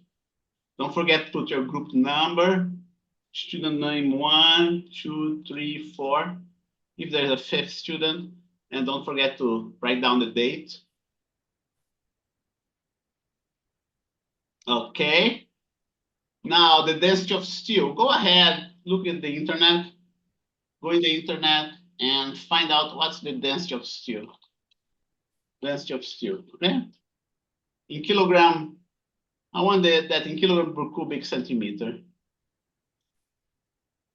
Okay, it's depending on the steel that we use, it is actually a range. There are different types of steel out there. But this one is a good value, 7,850. See, this other one, says at 7,700.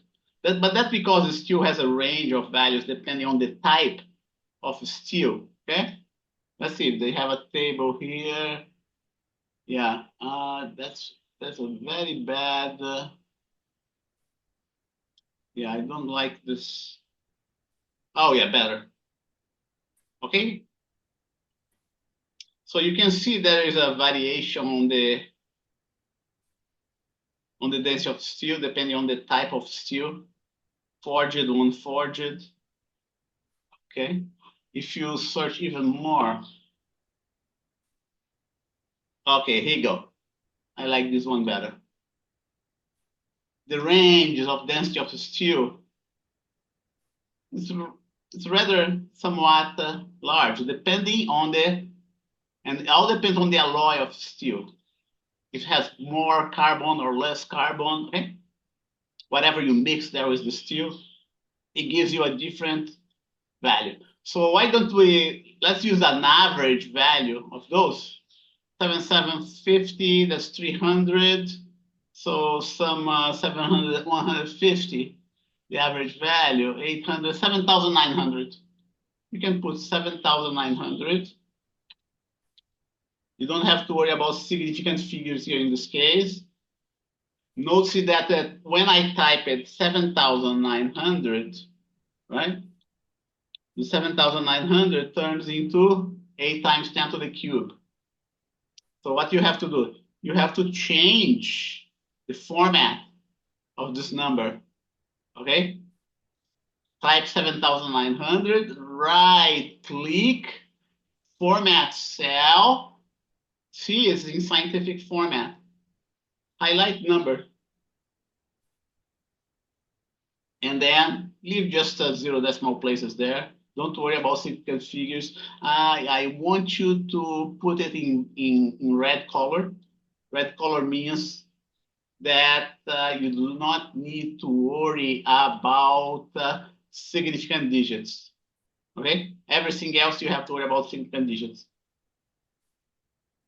So what we're going to do, we're going to plot mass. First, let's plot the mass, and then we worry about significant digits, okay? Against volume. Don't forget this volume for the ruler measurement. Insert chart plotted. Do you see a nice straight line here? Right? That's the chart for the ruler.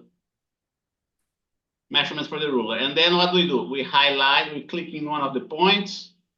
All of the points are highlighted, are selected, right click, and then add trend line, okay? You're gonna fit a linear equation. You're gonna display the equation on chart. You're going to display the R-square value on chart. Did you see it? Or look at this slope that I'm getting here. 6,918, right? And then you gotta do the other things as well, right? I'm walking you through, right? Add chart element, axis title, primary horizontal, primary vertical. The primary horizontal is what? It's the volume, right? Volume, and then you put the unit between parentheses. The unit for the volume in the SI system of units is the cubic meter. Font, superscript, okay? And then I like to leave it bold-faced. I want a little bit larger font, otherwise it's difficult to see it, right? 16, I'm using here. Here I want to use it a little bit larger to format. Let's see. Okay, okay, let's put the title first here. Here that has to be mass.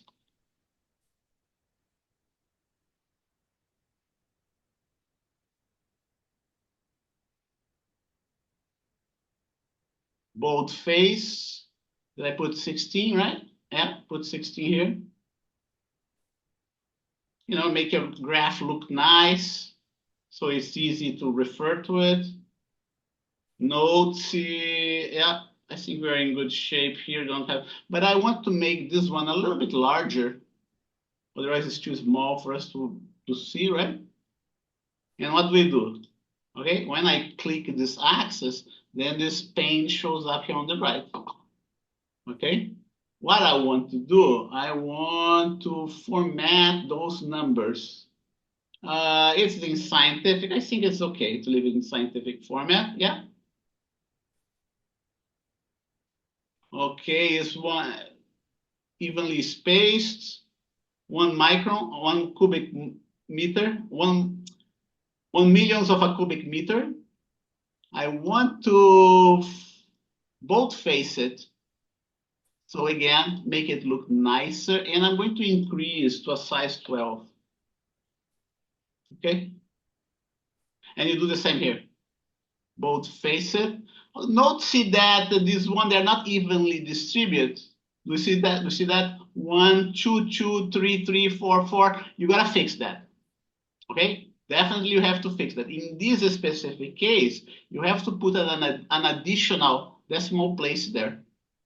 But before, let's go ahead and boldface it. I put 12, right? Font size 12. Let's use font size 12 as well.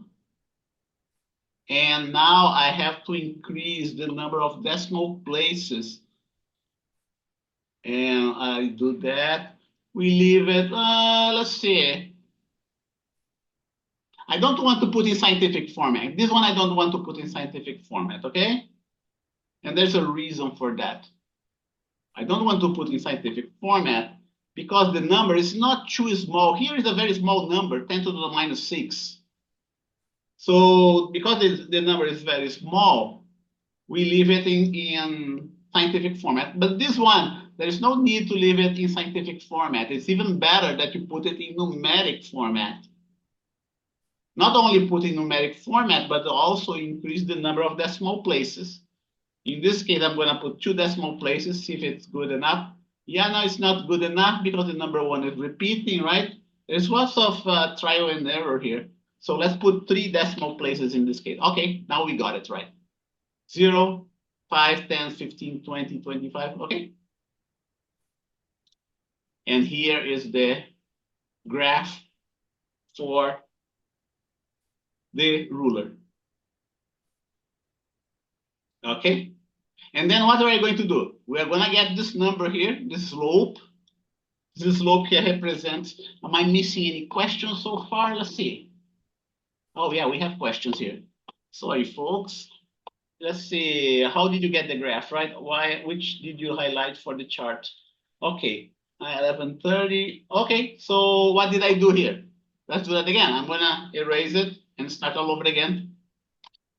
I want to plot mass along the vertical line, the vertical axis, okay? Highlight the mass and the volume along the horizontal axis for the ruler, right? For the ruler. So you go ahead, in order to highlight this column, there's a little trick here, right? There's a little trick that I taught you before, right? What do you have to do? You have to press the Control key in your keyboard and drag, click and drag. And now I have those 2 columns highlighted here. We are ready to plot the graph. Did you get the idea? Ramon and Sean, right?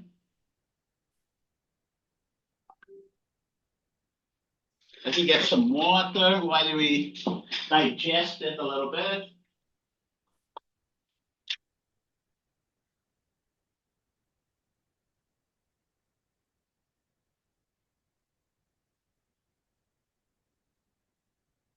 Okay, I guess that would be the secret, Can't right? highlight both.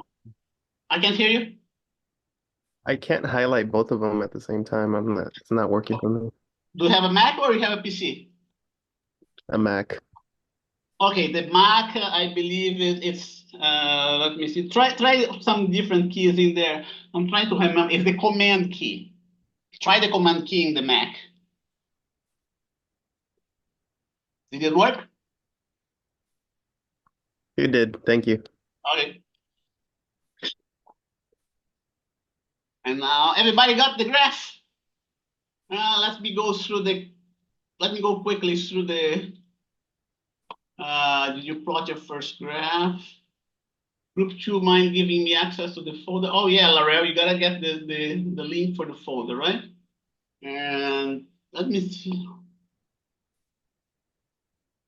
don't you have to exchange this information through email, okay? Don't display the group link here in the chat window.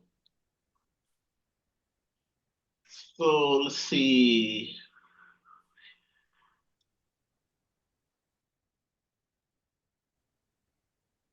Data, sort, group.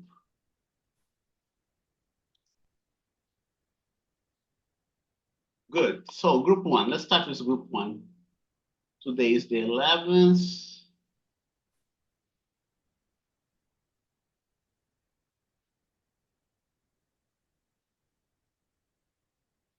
Plotted. Matthew, did you plot your graph? Your first graph? No, I'm still working on it right now, Professor. Okay, so you're working on that? Is that what you said? Yes. Okay, good. So any difficulties, any questions that you're having there, any difficulties you're having there that you need help? Not at the moment. If I come across an issue, I'll let you know as soon as possible. Okay, good. Darius, Thank you. welcome. Darius, did you plot your first graph? I'm editing the titles for the X and Y axis. Okay, you mean the axis titles? Yes, sorry. Okay, but you plot the graph, the raw graph you plotted, right? Yes. Okay, good. So it's just a matter of adding some details to the graph. Jazzy, did you manage to plot the graph? Still working on that? Okay, good. Gabrielle, did you plot the graph? I'm working on it. Okay. Next, Larell, did you plot the graph? Okay, Larell, I guess you still don't have the. First, if you got the spreadsheet, right, Larell? Did you get the What'd you say again? Did you get the spreadsheet? Did you download your spreadsheet?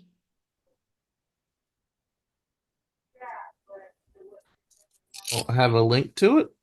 Yeah. Did they Yeah, I give don't you have a the link. link? Not yet. I didn't get a Okay, link so yet. let me send you the link. Make sure you get in touch with your group members, okay? That's what I'm And so doing. you can interact with them. Your group number 2, right? Okay, let's see. Share, copy the link. That's okay. I'm going to send him the link, Henry, so you don't have to. But anyway, you're going to need his Laurel's email, right? Laurel, here you go.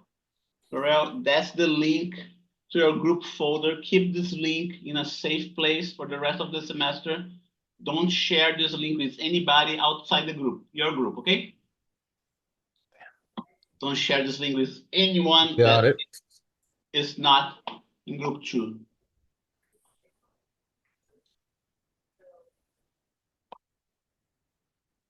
Okay. Good. So let's see. Roster. Oh, next working. I want to say that Laurel is working. Liliana, did you manage to plot your first graph? I was trying, but it just deleted, so I'm trying to get it back. In my opinion, my boyfriend isn't being. Okay, so you do you need any help plotting the graph, Liliana? No, I got the chart up. I'm just not sure what Uh-huh. went wrong when I was moving it that I deleted, so I'm gonna get it back up. Okay, so I'm gonna put that you're working on that. Juan Escalera is not here, right?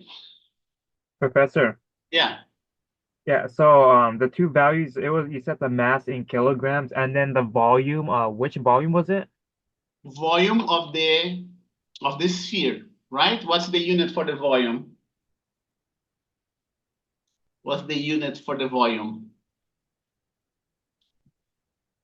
Right? Here you go. The diameter is meter, right? But then Right.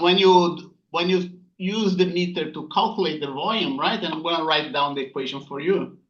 You get a different unit, right? The equation for the volume of a sphere. What's the equation for the volume of a sphere?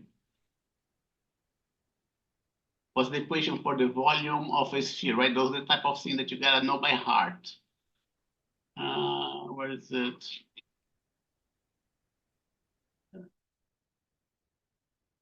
Huh? I'm asking you, do you know the answer to that? Oh, that's the wrong one. I need to, that's the wrong, should be this one here. Okay, better. Here you go. The volume for the sphere is what? Volume 4/3, right? Pi radius to the cube, right? But then in our case, we're not measuring the radius, we're measuring the diameter. So the radius is supposed to be written down in terms of, let's see, I'm gonna use the diameter for the letter capital D, right? The radius is half the diameter, and all of that should be raised to the cube. If we simplify this equation, what we end up getting? We end up getting d to the cube, 2 to the cube,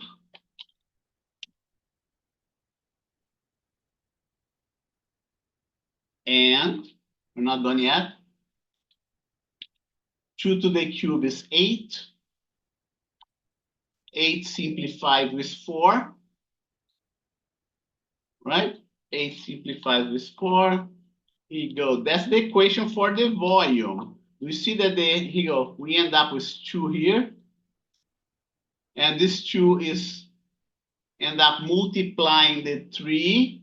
And the final equation becomes 1/6 pi d cube. And now you do dimensional analysis of this equation.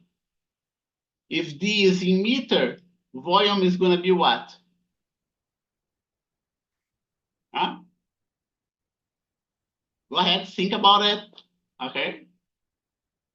If you cannot find out, let me know what's going to be the right unit. Every lab, you have to do that. You have to document what's going to be the units of different parameters. Okay. Think about that. Here is a hint for you to figure out. Now, Molly, did you plot your first graph? I'm working on it. I have the data highlighted, and then do you just do insert and recommended charts? Yeah. Which charts? Okay. Like, here you go. You're gonna go on insert. You're gonna go to this chart here, the scatter chart. Okay, scatter plot. Okay. Okay. And next one here. So what about Henry? Did you manage to plot your graph, Henry?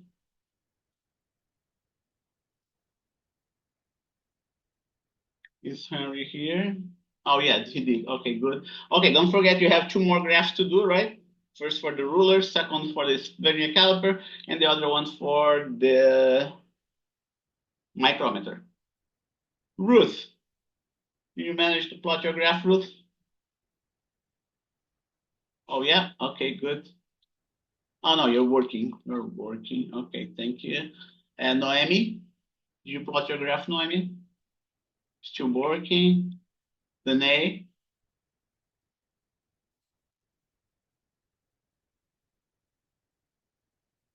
Hello, Danae, are you there?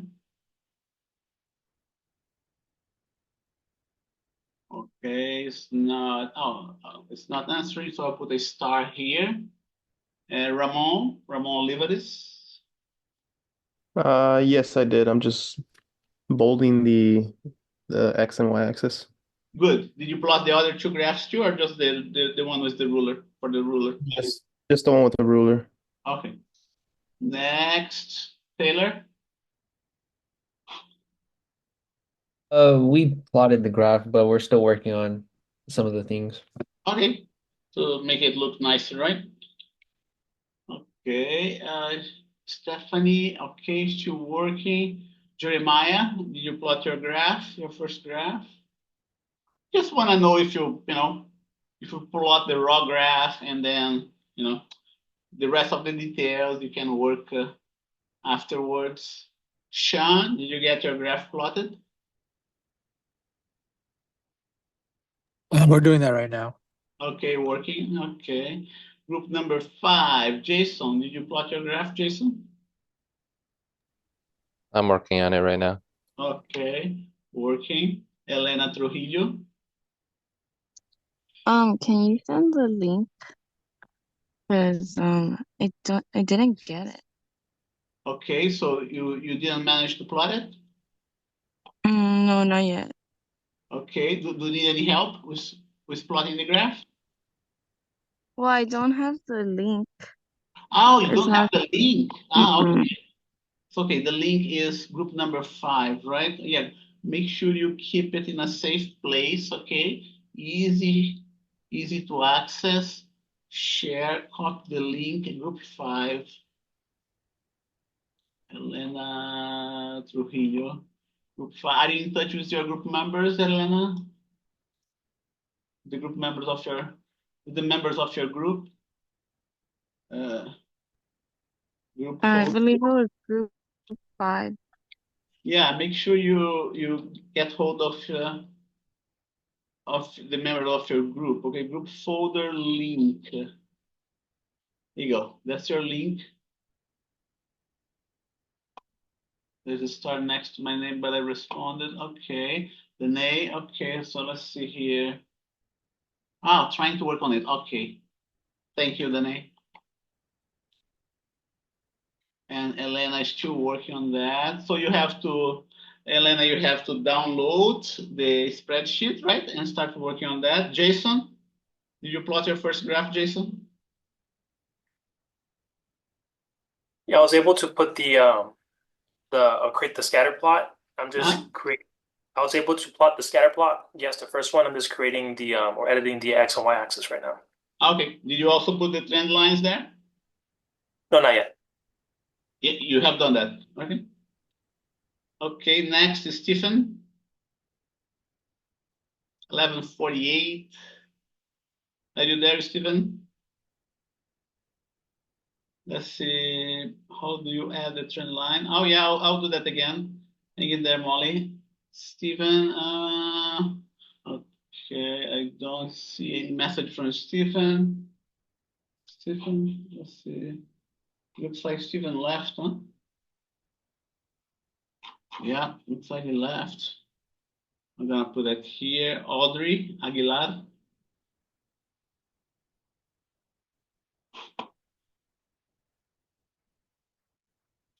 Hello, Audrey, are you there?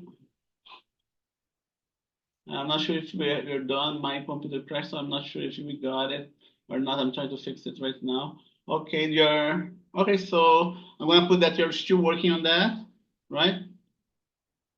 Brianna, is the volume on the x-axis. The volume is on the x-axis. Okay, Stephen, did you plot your graph, Stephen? The first graph? Yes? Okay, good. What about the other ones for the vernier caliper and the micrometer? Do you do that too? Don't forget, there's 3 different graphs, right? Work on the micrometer. Okay, that's good. Are they supposed to look somewhat similar? Say again? Are they supposed to look very similar? What? Your graph with respect to which other graph? For the vernier and the micrometer? Oh yeah. But they're not going to be exactly the same because they're different instruments. There are 3 different instruments. Okay. But you may get different slopes. Okay, even though they are the same spheres, don't forget that we are using different instruments. Okay, so yeah, you may get different slopes. Are you getting different slopes for all the 3 graphs? Slightly, yes. Okay, yeah, so that's good. That's a good indication. Okay, that's a good indication. They shouldn't be exactly the same. Okay, if you get exactly the same for, I'll be suspicious. Okay. Brianna, working on it. Okay. Ali, standard. Did you plot your graph, Ali?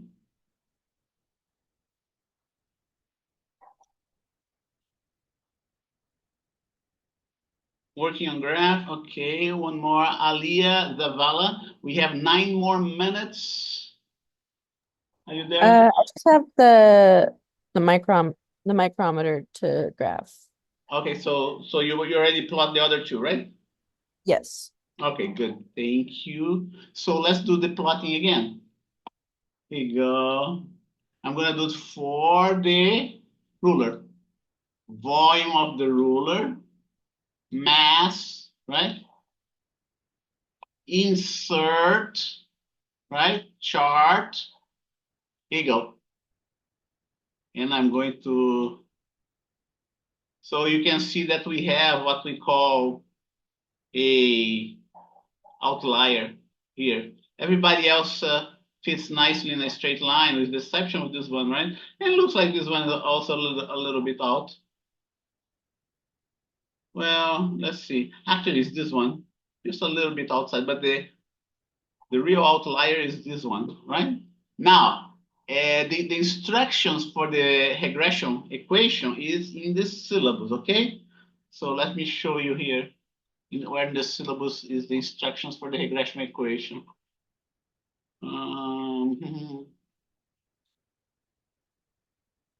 Right, the graphs, if any, the graph number, no, okay. The graph must be clean. You must label and should not connect. Let's see. Where is that? Not here.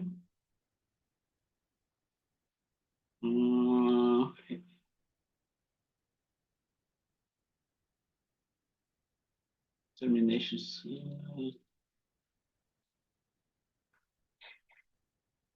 Well, doesn't look like I have it here. Let's see, each group, lab report, regression curve, graphs, if any. Okay, yeah, it's right here. Do not connect it by clicking on, let me see, is that the one?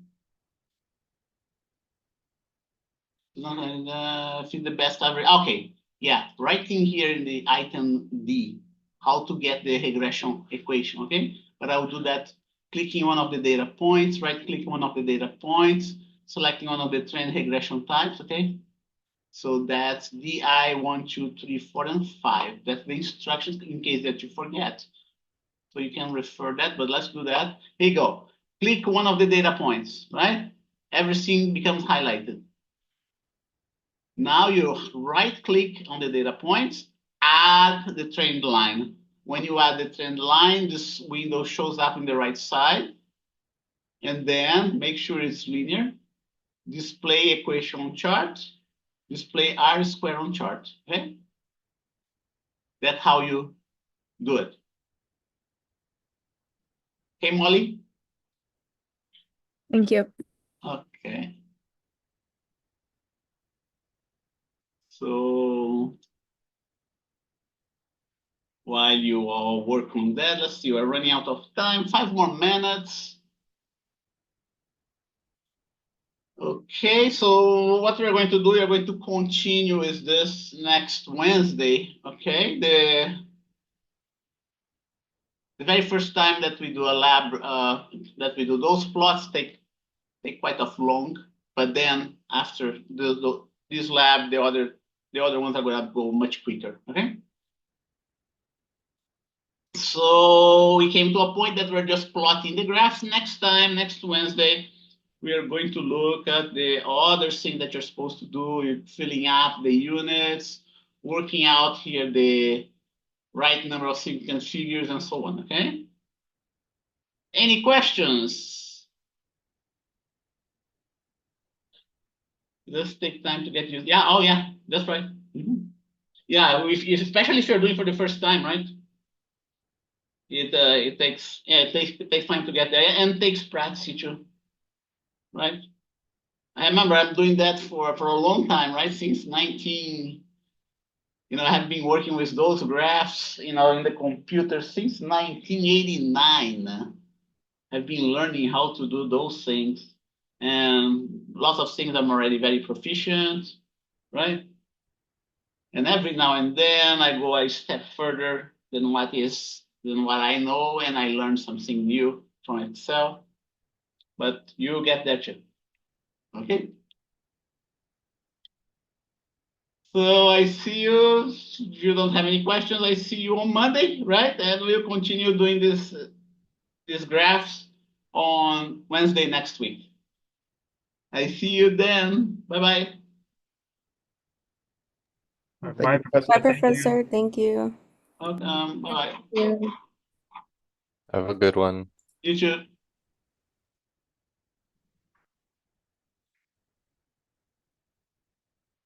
Three.